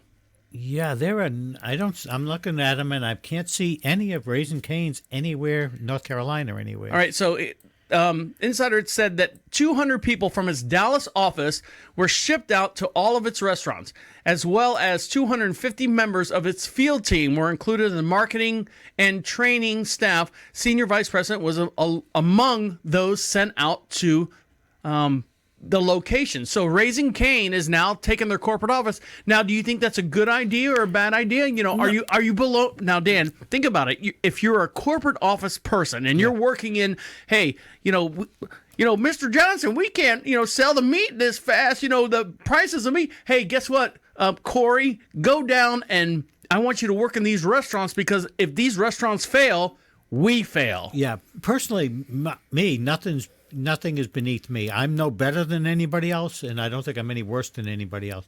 I've done jobs. I've worked Kentucky Fried Chicken. I've cleaned sewers for Roto-Rooter. I've worked at So Home you have Depot. standards. Yeah, I'm not going to say I'll do anything for money, but for money I'll do anything. But I think it's a good get them out there. I was looking. It seems Texas and California, Iowa, they're pretty much West Coast. How many stores did I say? 500 They said stores? 500 restaurants, yeah.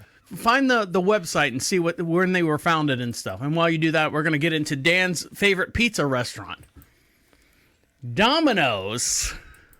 Our story. Here we go. Oh, here we go.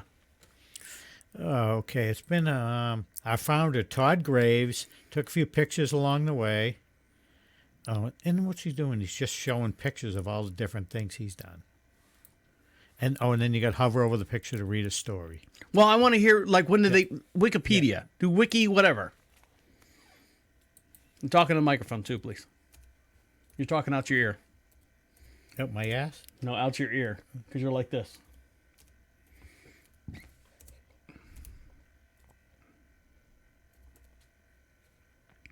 Take your time. Oh, that's weird. Yeah, Raising Cane's Chicken Fingers is a fast food restaurant specializing in chicken fingers, founded in Baton Rouge, Louisiana in 1996. So it's somewhat of a recent place. I mean, it's not established like 1962 or something like that. So 96. So they still have a lot of chips on the table. They probably have a lot of loans to pay for. You know what I mean? Yeah, and they have a limited menu: the box combo, the 3-finger combo, the caniac combo, the kids combo, and the sandwich combo. How many employees do they have total? Does it say? How many locations do they have? I said 500. What does it say there? Updated.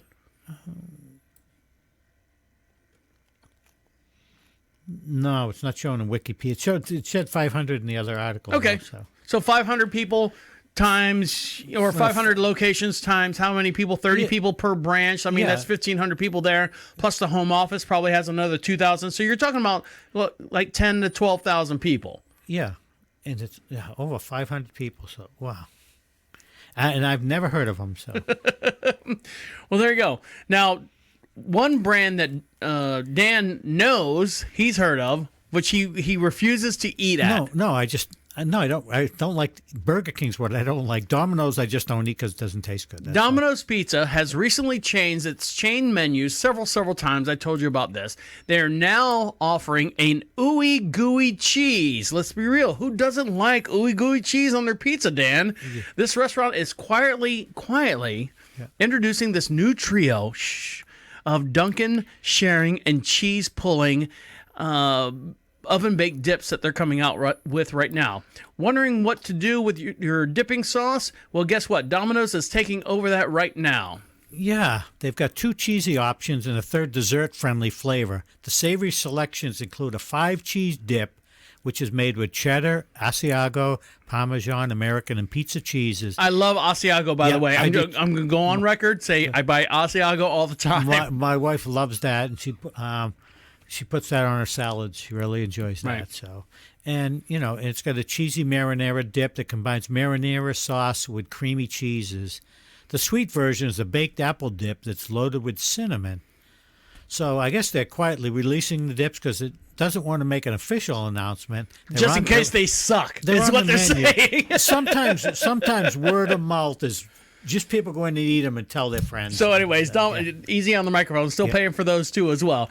So I guess Domino's is trying to make a slow comeback, and they're releasing stuff that not like national to let everyone know. But let's say all right, I'll get a Domino's pizza. And they go, would you like extra special spicy dipping sauce? And you're like going, well, yeah, why wouldn't I? And then one person has it, and 1 turns to 2, and 2 turns to 4, and 4 turns to 12. And someone's on TikTok telling about it. Exactly, same thing.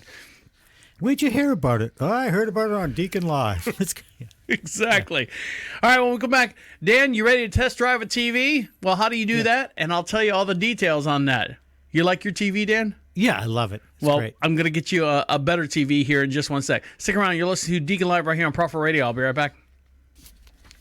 Shit. I've never gone to like Aaron's or home, any of those places where you rent stuff. The people that they get their washing machine for only $30 a month, and 2 years later they've paid. It's $30 a week. I could tell you all the stories working in strip clubs. You right there? You're not driving home, are you? I have a drinking problem. I could tell you all the stories about strippers. Strippers live and die by the errands and the rent centers and stuff like that. And the reason why I say that is because they don't know where they're going to live from week to week. They were literally, because they're like gypsies. They travel from strip club to strip club, wherever. They got stuff going on in that town.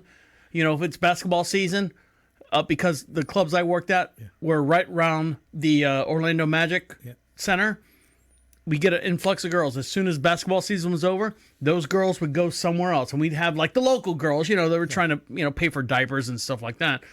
And they would rent these in-town suites, the weekly suites. And I want a great TV, but I'm only going to be here for like 2 months, so they would buy the TV, the big screen TV, have it in there, and then go, fuck this, we're out of here, come get the TV, I'm done. Yeah, can you imagine a U-Haul trailer and all that stuff? I guess we are lucky with a lot of things. The box combo, 4 chicken fingers, crinkle cut fries. I just hate crinkle cut fries for some reason. Give me steak fries. I don't know why. And I think... What are crinkle cut fries? Crinkle cut. The little... Mm-hmm. I like them at a barbecue restaurant because when you dip the fry into the sauce and the beans, it holds it on the fry. You know what I'm talking about? Who invented the crinkle cut? Oh, God, here we go. Probably Birdseye, Clarence Birdseye. Welcome back to Deacon Live. You want something for free? Of course you do. Dan, you want something for free? Yeah.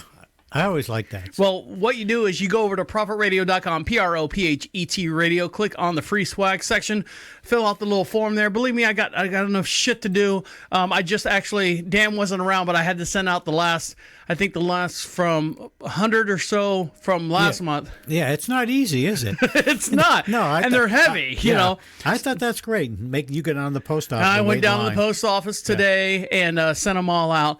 So there's about 100 of them out there. The last remaining ones that were stuck. I was waiting for confirmation on some people's actual physical address, and I got all those done. And the way you get your big free swag is go to prophetradio.com and fill out that, and we'll send it out to you. I'm not going to do anything with I got enough shit to do, believe me. Now, Dan, have you ever decided to run for a political office? No, I don't think I would. Do me a favor. I don't know what screen you got going on your monitor there, but you are red as a tomato over there. Can you fix that for me? There you go. You need some underlight on your face so you don't look like Red Skull. I was looking at... what were you looking at? Looking at Canes, seeing them. Oh, okay. $1.5 billion in sales. In sales. Wow. By all means, if I'm making $1.5 billion or whatever, your ass is going down there to work. Now, someone that's going down there to work is Snap. You remember Snapchat?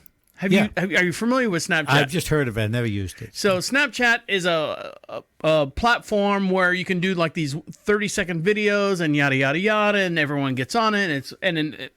I think there was one of the Kardashians. Snapchat did an upgrade, and one of the Kardashians said, "Ew, this sucked." And they're literally, you could drive a car cliff off the way that stock dropped. It dropped so fast because of the Kardashians. But right now, Snapchat has taken a different venue or taken a different path in life. Young people in the United States made history in 2020 in the 2020 elections by voting at record high rate.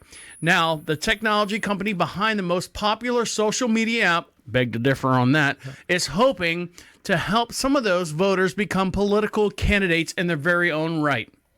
Yeah, Snap, the company behind the Snapchat app, is launching an initiative intended to help connect users with information, tools, and connections if they want to launch their own campaigns.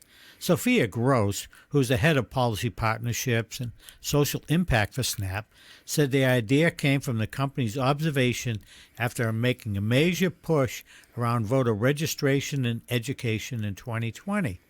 You know, part of that work included asking users to identify issues they cared about as they started filling out their ballot. One thing that Snap found, according to Gross, is that there weren't that many candidates on issues that the Snapchat generation cares a lot. And that's true. They don't care about the younger generation. They don't. No. And I mean, these kids, you know what they're interested in? How can I get a home? How can I get a... And it's out of reach for so many of them. I don't even think it's can I get a home? Because a lot of this generation, kids right now that are even under the age of 20 years old, I guarantee you 46% of them don't even have a driver's license because of the way our society is. They have Ubers. If I want to go somewhere, why would I get a driver's license? I just tap Uber, pay $12, and I get down the road. Now, Snapchat reaches about 90% of those people between the ages of 13, which is, of course, you can't vote here in the United States, all the way up to 24. 90% of those people, or 90% of the users between the ages of 13 and 24, are those users. So what they're trying to do is they're trying to, I guess, get these kids that want to be politically involved or do something like that in their own locations or their own demographics. Yeah, and I think that's good as long as it's bipartisan and you're getting candidates from both parties. But does it have to be bipartisan? Why can't it be just I'm Joe Transylvania or Joe Molesky? I want to just run for... No, I'm not. I'm just saying it's good if Snapchat is doing it, but you don't want to see them just try to get one party involved. You want to see them get everybody involved. That's my I understand what you're saying, but I think the kids might have a choice because right now the Snapchat, let's say Snapchat is, for the most part, geared towards a Democratic Party just because of the way they do it. Or is it geared towards a more Republican Party? The way they, who's more likely to download Snapchat, a Democrat or a Republican? I don't know. I'm just saying for myself. I hope it's even-handed. That's all. Well, Yeah. that you can't be that way if your platform already stands on a certain side of the table. So, if I'm a Republican, I'm not going to download Snapchat because they believe in pro-life or something stupid like that. I'm not getting political, No, but you see I what I'm don't want to saying? get into that either. I just want a level playing field. That's all I'm asking for. Thanks, Sam. All right. Now, level playing field. We heard about... Shut up.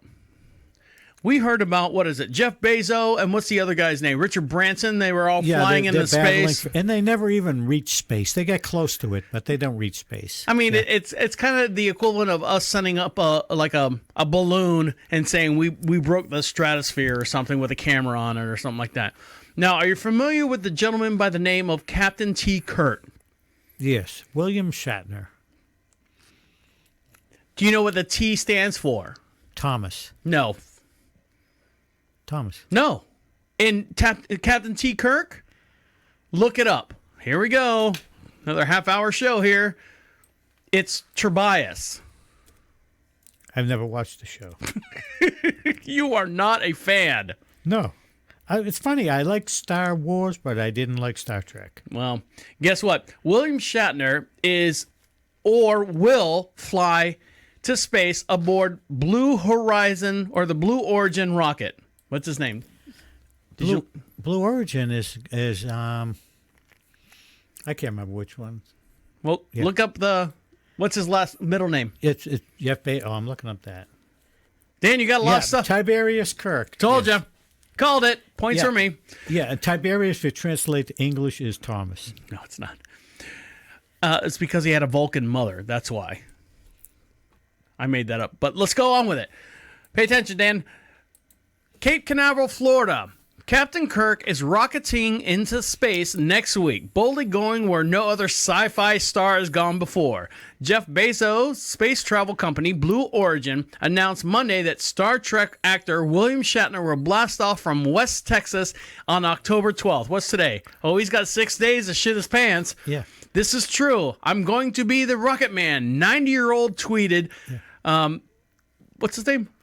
William Shatner. He tweeted out. He also added, "It's never too late to experience new things." Right here. Yeah, Bezos, the founder of Amazon, as we all know, he's a huge fan of the sci-fi series and even had a cameo as a high-ranking alien in the 2016 film Star Trek Beyond. His rocket company invited Shatner to fly as a guest. Shatner will become the oldest person to go into space. He'll join 3 others, 2 of them paying customers aboard a Blue Origin capsule. He'll wind up being the second actor to reach space this month. Russia is launching an actress and a film director to the International Space Station on Tuesday for almost 2 weeks of movie making. Yeah, they're going to do a whole movie on the International Space Station. They're going to, and it's all going to be in Russian. We're not going to understand it. But listen to this. Shatner's flight, by comparison, will just last only 10 minutes and reaching no higher than 66 miles above our crust here.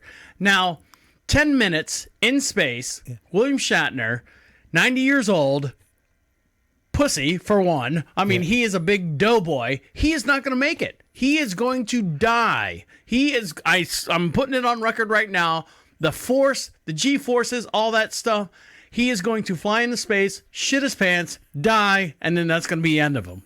Well, yeah, I mean, I'm sure they've given a physical and all different things, but I don't know. Yeah, that's... Well, the G-force, you think is going to kill him? I think the G-force, I think just the whole going into space and being at 90 years old, there's things that I wouldn't do when I was 40 years old. I would never drive in a race car. I would never do all this other stuff that would put my body in peril. So, what are you looking for over there? You're over there tick-tocking away over there. No, I'm just trying to see what Tiberius's definition of meeting. Oh, God. Really? You're only focusing on that? Because I'm right.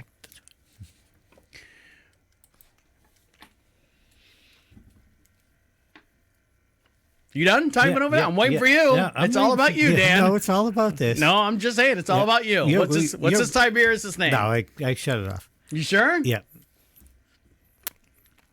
So William Shatner's not going to make it. You're going on record. Yeah, I'm going on record. He is not going to make it. He might. when I say not going to make it, for the most part, I don't think he's going to pass all the physical tests and stuff. Yeah. And then at the end of it, hey, William Shatner, your blood vessels aren't right. Something's not right with you. If you go up in this might happen to you. And he'll be like, hey, I'm going to sign this paper and annulled all my rights to my body and everything and let me go. Well, you underestimate. That's my horrible William Shatner. Look at how well the old guy did in the movie, this TV series you're watching. You can't, that's totally different. He's not being shot into space. Okay. I think William Shatner will not pass the physical or anything, but he will step up and say, oh, friends, family, Roman men, I was going to go in space, but I can't go in. Again, William Shatner. Now, Dan, you were thinking about getting one of those purple mattresses. Yeah. And all these mattresses that you buy online, you're like going, there's no brick and mortar store. You can't really go in there and physically try them out and bounce on them and do the sleep test. Yes, you can. Mattress Firm. Sorry. So, Dan, when you go online and find all these online mattress store or online mattress things like Casper and Puffy and Purple and all this stuff, can you find all those in a brick and mortar store? No, but what I... Right, so you're missing the point here. All these online sales and stuff. So what they try to do is they try to give you $100-day test run on those mattresses, right? Yep, that's the newest thing. Well, it's been going on for a while. You're just finally catching up to us. So when you put these mattresses in your house, you're like, hey, look, I got 100 days to figure out if I like this mattress or I don't like this mattress. So you get the mattress in your house, you put it down the bed. We've got the purple mattress. We love the purple mattress. You put it in the house, and then you lay on it, and you sleep on it, and you do whatever you need to do to make sure that it fits your lifestyle or whatever you got going on, your sleep patterns. And they're gambling you're going to like it enough that you're going to keep it. It's one or the other. You're going to say, well, this is better than what we had. Because think about it. If you're going out to buy another mattress right now, your mattress is already shitty. So if 10 is better than 9. As far as mattress. So we got a new mattress. We got that going on. Now, have you thought about that with TVs? Like, if you ever bought a TV, you're like going, here at the studio or here on the French, we have a 136, I forgot how many measurements it is. It's a 136-inch screen TV for our big movie room there. Big LCD, ultra definition, high density, whatever, hangs on the wall. Took 4 people to put this thing up on the wall. He's on the microphone, Dan. And, you put it up there and you turn it on, you're like going, you don't know what it's going to look like because you can't see these things in the store, right? Yeah. So you're taking a gamble. Well, you're taking a gamble. And also, like, when you go to Walmart, you're like going, you see all these off-brands and this is, all the TVs on the screen and stuff. Now, Hisense is coming out with, try it at home. You buy our TV, bring it home, hang it up. We'll give you a 100-day trial period that you can return it for a full refund. Now, if you don't love it, that's what they say. So here we go. Yeah, products featured are independently selected by editorial team. We may earn a commission from purchases made from our links. But you might not want to read that. Yeah. Here we go. So high-end TV electronics maker Hisense is borrowing from the mattress industry as a part of a new promotion allowing customers to test out our brand new up to 100 days with zero commitment. Yeah, and most online mattresses, they curry often those deals let you try out a new bed. We talked about this, and free returns if necessary. And now Hisense is launching a no-regrets offer that marks the brand's first buy and try offering. And as part of the deal, customers have 100 days to buy a U800GR, UG8, UG7, a U6, ULED TV from an approved licensed retailer like Amazon. And it's also Much Type L9G Trichroma Laser TV is also part of the promotion. Ooh, sounds fancy. Yeah, if they don't love their new TV, they can return it for a full refund. So, I mean, how do you return let's say a 86 or 103-inch TV back to someone? Yeah, and they also say, and you get right here, it says the refund will be processed as a Visa gift card or a PayPal transfer, so you get your money back, but you're going to buy something else anyway. So Joe McHale, I don't know, are you familiar with Joe McHale? He was on the Soup for a while. He's been on, like, I think, Community. Oh, the guy with the brown hair, yeah. Yes, the guy with the brown hair. Yeah. Can you be a little bit more vague? So he says it's a no-brainer to get everyone on board the no regrets promotion. If I can test drive a car and sleep on a mattress for 1 month, secretly wear underwear for a couple weeks in the store, why shouldn't people want to put their favorite movies and shows starring yours truly, Joe McHale, on a high sense ULED TV for 100 days? So that's what they're saying. So if you want to try this TV out, and do me a favor, look up the price of a. Well, they said one was $999. That's bullshit. Look up a. What do you have? An 86, Dan? Yeah. Look up high sense quantum ULED 4K and see how much they're going for. Okay, 50 inches, $499. 65 inches, $1,149. 75 inches, $1,349. So I mean, they're less than LG and Samsung, but what's the biggest one they got? Give me the biggest one they got, Dan. I got a big bathroom. Yes, I spend a lot of time in there. I want to watch movies. It looks like 75 inch. That's it? Yeah. 75 inches is the biggest they got? Yeah, and they're from Britain, the UK. So how much is the 75? I'm looking. Oh, they make refrigeration, laundry, a whole bunch of other things. Don't care about that. I want to talk about the TV. Oh, okay. 55, 65. 75 inch, I think, is the biggest I see. And how much is that?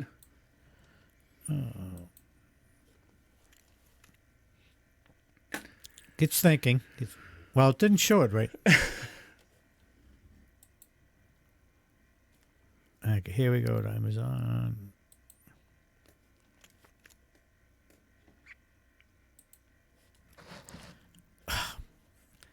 £329. I didn't ask for the weight. I asked for the... I know. That's what they're giving you, the Britain stuff. So. Oh, 300... I'm just going to go to Amazon and see. I got my keyboard set up to England, and it's no, just.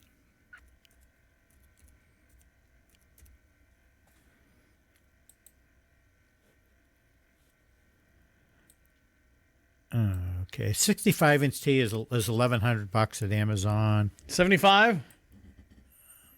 The biggest one they got. I know. I'm scrolling down. Go 55. big.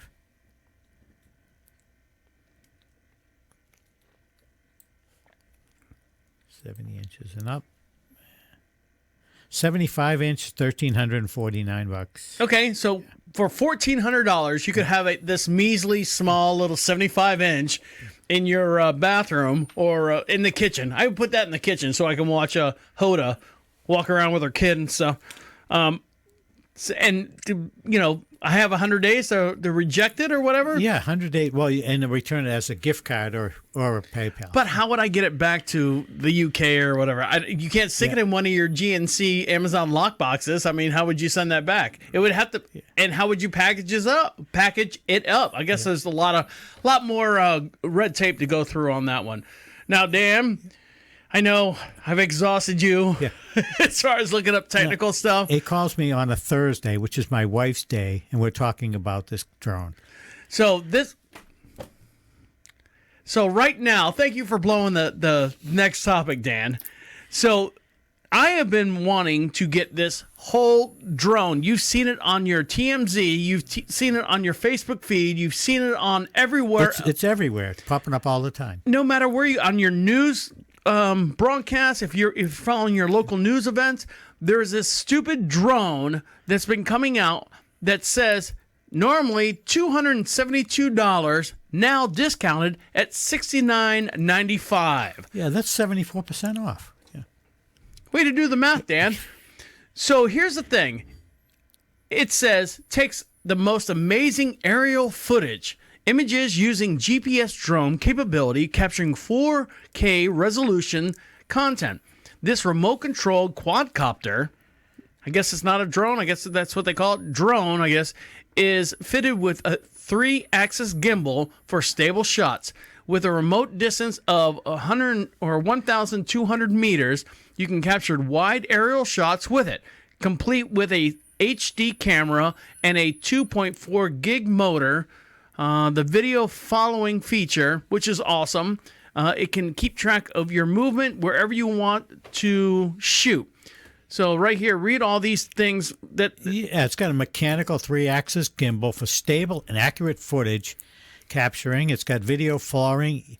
You can. It's got amazing follow feature. You walk around and it will just stay right above you and follow you. And I would love that. Yeah. It's easy to understand controls and GPS capability and one key, takeoff and landing, for easier handling when speed is required. I have looked... And an HD camera. I mean, it sounds like it has everything. It sounds like it's the pinnacle of drones. You know, some drones are like $300-400 and they're big and huge and bulky. This is about what they call 249 grams, so you don't have to register it because it falls underneath that the airline thing where you don't have to do it. It's got all this stuff. What's the caveat? I don't know. It says, all this stuff. Let's get it. And I'm like going, babe, let's get it. It includes all this stuff. The remote control, the cable, the battery pack, spare blades, protective circles, screwdrivers so you can take the blades off, carrying pack, a user manual, which helps you. Ships in the United States. You can have it here between October 13th and November 1. The thing at the bottom, which scares me, says... All sales final.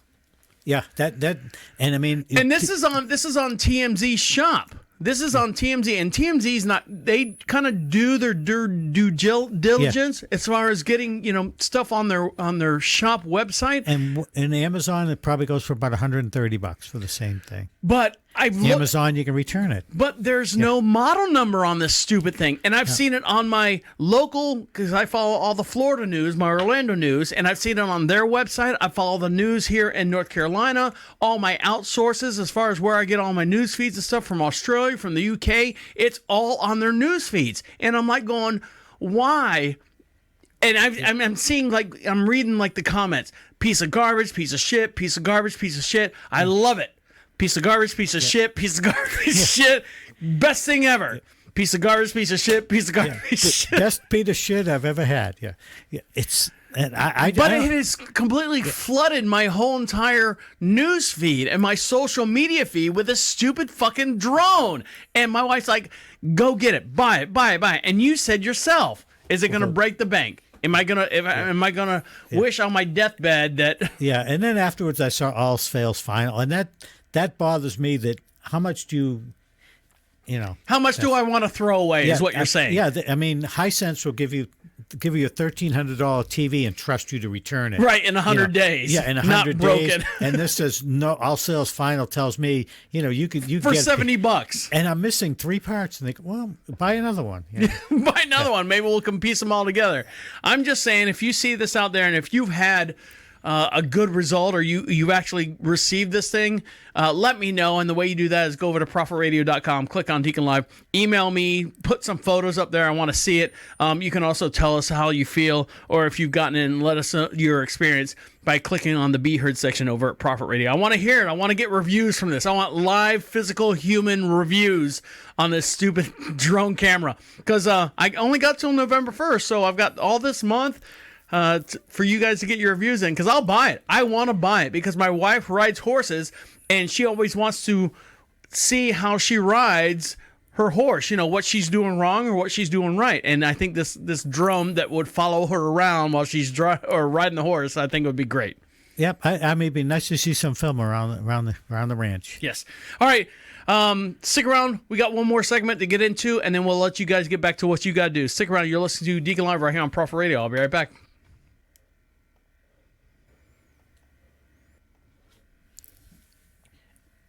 And I'm somebody who spent like $400 on a CPU, but I don't know. That kind of that all sales final is not. That's not in 2021. You don't hear that. But it's almost it's almost the equivalent of Wish. You ever bought anything from Wish? I've heard of Wish. I haven't.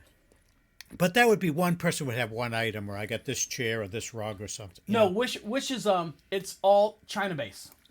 And like, for example, here's a prime example. I bought that mixing board. Yeah. That's normally a $700 mixing board. I bought it from Wish with, I think, one of these microphones for $200. Works just fine. Works great. These things right here, these dormers, whatever they want to call them, the sound things, I bought a pack of them. They normally go for $20. I think I got them for $1. But you got to wait 6 weeks to get them. That's the thing. But this is only if you get the 13th. You get the day after Shatner dies. No, just trying to see if... no, that was just purchase Kathy made the other day. Showed up on my credit card today. I bought some stuff the other day from Sticker Mule, and it refused my payment, so I don't know. All right, last segment, and then you can go home, Dan. Change your oil. TMZ reports that TMZ does not want its own zone. TMZ is not getting in the drone business. We don't have a drone. We don't want a drone. We never applied for a drone. Welcome back to Deacon Live. Make sure you follow us on all your social networks, and the way you do that is go over to Prophet Radio, PROPHET Radio. Click on social contacts and find all the stuff that links us to you and you to us as well. And make sure you like us, follow us. We do a live video feed, and we have a video that... Oh, hold on. I'm thinking about two different things. Sorry. Is this your first day here? It's my second day. It's my second day here. Welcome back to Deacon Live. Over to my far right hand side is IT Dan. Yes, it's good time. I just love the feedback we're getting from everybody. Well, good. And the way you can give us your feedback is go over to profitradio.com, click on social contacts, make sure you link us to you and you to us as well. And don't forget, if you want something for free, you want some free swag, fill out that little form there. We'll send it right out to you. Hopefully, I'll make Dan carry the next batch down the stairs. Yeah, like I don't have a life. Yeah. Now, Dan, how? Let's word it this way. What's the? You said you would do anything for money, but you would do nothing for money. What was the slogan that you said? I said that I won't do anything for money, but for money, I'll do anything. Now, this gentleman right here, a friend of ours on the Facebook page, and this is where we get a lot of our light and fluffy stuff. One of our Facebook fan pages. Say that 3 times fast. Posted this video of a gentleman in the Tampa Bay area checking out some investment properties. Came across this little gem right here. So, can you describe what we're seeing here on the screen? Hold on, let me switch screens here so we can all be friends. There you go. It looks like a black dude, probably about 30 years old. No, that's not 30. Well, black don't crack. Yeah, but he looks like he's dressed up like a Dallas cheerleader, Dallas Cowboys cheerleader. He's got like blue suit on, and he's got like a cheerleading outfit on. He's a black guy. You can tell he's a black guy. Yeah.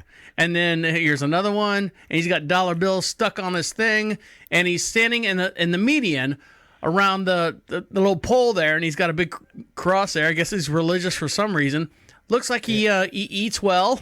But he's not a heavy fat guy or anything. No. So here's the actual video here of what's going on over in Tampa. Post this. Oh boy. So he walks up to the little pole. Now, you know the pole that says, this lane, there's a median in the section, it's got the little arrow say, hey, don't forget, you have to go that way. Yeah, bear to the right. Yeah. Hello. How is he getting all those dollar bills? What does he got to do for that? Dollar bill, y'all. Oh, Look at that girl oh. with the daisy dukes. So he's working the pole. Oh, He's stripping at the stop sign. Twerk it, girl, twerk it. Twerk. oh boy. Poke that. He might be making some money out there. Yeah, I haven't seen anybody Dan, stop and give him any money, but that's Dan, you didn't say anything through the whole thing. Were you I just can't imagine ever in my lifetime doing that. That's all. Even for money. Now, you say you're a big fan of Wendy's.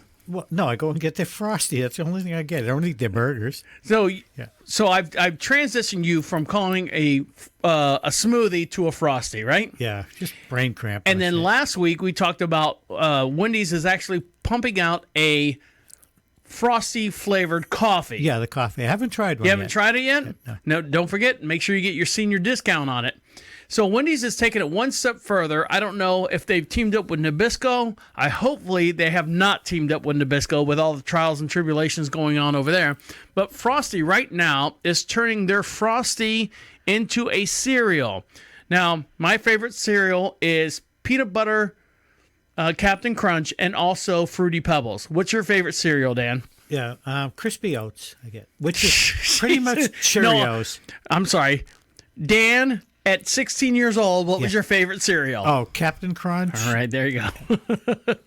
Right now, Wendy's much beloved Frosty isn't the only dessert anymore. It's for breakfast, too. Let's feed those kids up with some sugar. Wow, the fast food chain is partnering with Kellogg's to make Wendy's Frosty Chocolatey Cereal, a limited edition item that transformed the milkshake chocolatey taste into cereal form. It's going to hit grocery stores in December for a suggested price of $3.99 and includes a coupon for a free Frosty from Wendy's. It contains that's a good thing because a free Frosty from Wendy's is like $1 something. Yeah, almost $2 now, and it contains chocolate flavored marshmallow pizzas that intermingle with crispy pieces. Oh. That intermingle with crispy cocoa coated round cereal bites. Easy for you to say. Yeah, I'm throwing up in my mouth just thinking about it. So what it looks like is Cocoa Puffs. You know what Cocoa Puffs are, right? I'm Cocoa for Cocoa Puffs. Yeah. And they've taken the marshmallows and made it that frosty flavor and thrown them all in a bowl at the same time, and they're putting their label on it. Now, you know that cereals have to meet certain requirements by the FDA as far as like whole grain and certain nutrition values and stuff. So they don't go into a diabetic coma? And so hopefully they are in that range, but I don't see how these novelty cereal boxes. I mean, like, what's the one guy who won all those Olympic medals and stuff, and they found out that he wasn't a guy? Oh, that was no. Bruce Jenner. Well, they found it. Well, Wheaties. Yeah, Wheaties. But he was, he was on the box of That was Wheaties. a horrible joke, by the way, for me. Yes, a dad joke. Yeah, that was a dad joke. So, speaking of dad jokes, are you familiar with Peeps? I've never. You know what eaten, Peeps I've are? seen Like, them, hey, those- my Peeps. it's These like are my Peeps. They take sugar and they mold it into something. No, they take marshmallow and coat it in sugar. Oh yeah, it's see, I don't have a sweet tooth. Stuff like that just Why do you think that you don't have a sweet tooth? maybe because I was brought up, we never had candy or anything in our house or anything. So, like the parents that are raising like children and stuff, they're like, "Oh no, don't give my kid chocolate. Don't give my kid anything." And then, when they turn 18, they're like, "Going, here's chocolate." And of course, you've had chocolate before, but I've seen videos like that. The kids eating chocolate for the first time, and they're like adolescents, and they're like, "Going, what is this? This is like gold. Fuck the carrots and stuff." I mean, our diet when we were a kid was so plain. I mean, I didn't have pizza till I got my license. Well, I could go out and drive and go to a pizza place. Well, you're a poor dad. Yeah, we're poor. Yeah, we never went. I was happy. I loved my childhood. It was great. Halloween Peeps are back. Now, if you've been listening to this show for any length of time, back in 2019, the Peeps manufacturer, the company by the name of Just Born, the candy company behind the Marshmallow Bunnies and Chicks, paused their production on its non-Easter holiday Peeps. So this is back in 2009, and now they are now getting ready to start producing Halloween and Christmas Peeps again. Right here. Yeah, but now Peeps Ghost, the dark purple cats, the orange pumpkins, and the Frankenstein-type monsters have returned. There's a new item on shelves this year as well. Decorated skulls that look like they're designed to appeal to those celebrating the Day of the Dead. These treats come in new packaging, and it's marking the first time Peeps has updated its Halloween packaging since 2014. Now, I used to like Peeps a lot, but I hate marshmallow. I hate that marshmallow fluff. I hate anything marshmallow. But for whatever reason, Peeps has nailed it with that sugar coating that's on top of it. and it's not necessarily the marshmallow that like you have over a campfire. It's or not something. too rich for you then? No, it's not. I like it. This is why your shopping bill is so high. Why is it so high? Because of what? Yeah. Because of what? I'm buying Peeps? They're not available. All right, one more story. This is... Dan, you like Chick-fil-A? No. Good. That's a good start. And I There just goes wonderful there goes to be that around- sponsor right out the door. Yeah. Way to go, Dan. Yeah. All right, so are you familiar with the store Chick-fil-A? Yeah, we have one right down the street from us. And you still won't eat there. I went there once. And what was your problem with it?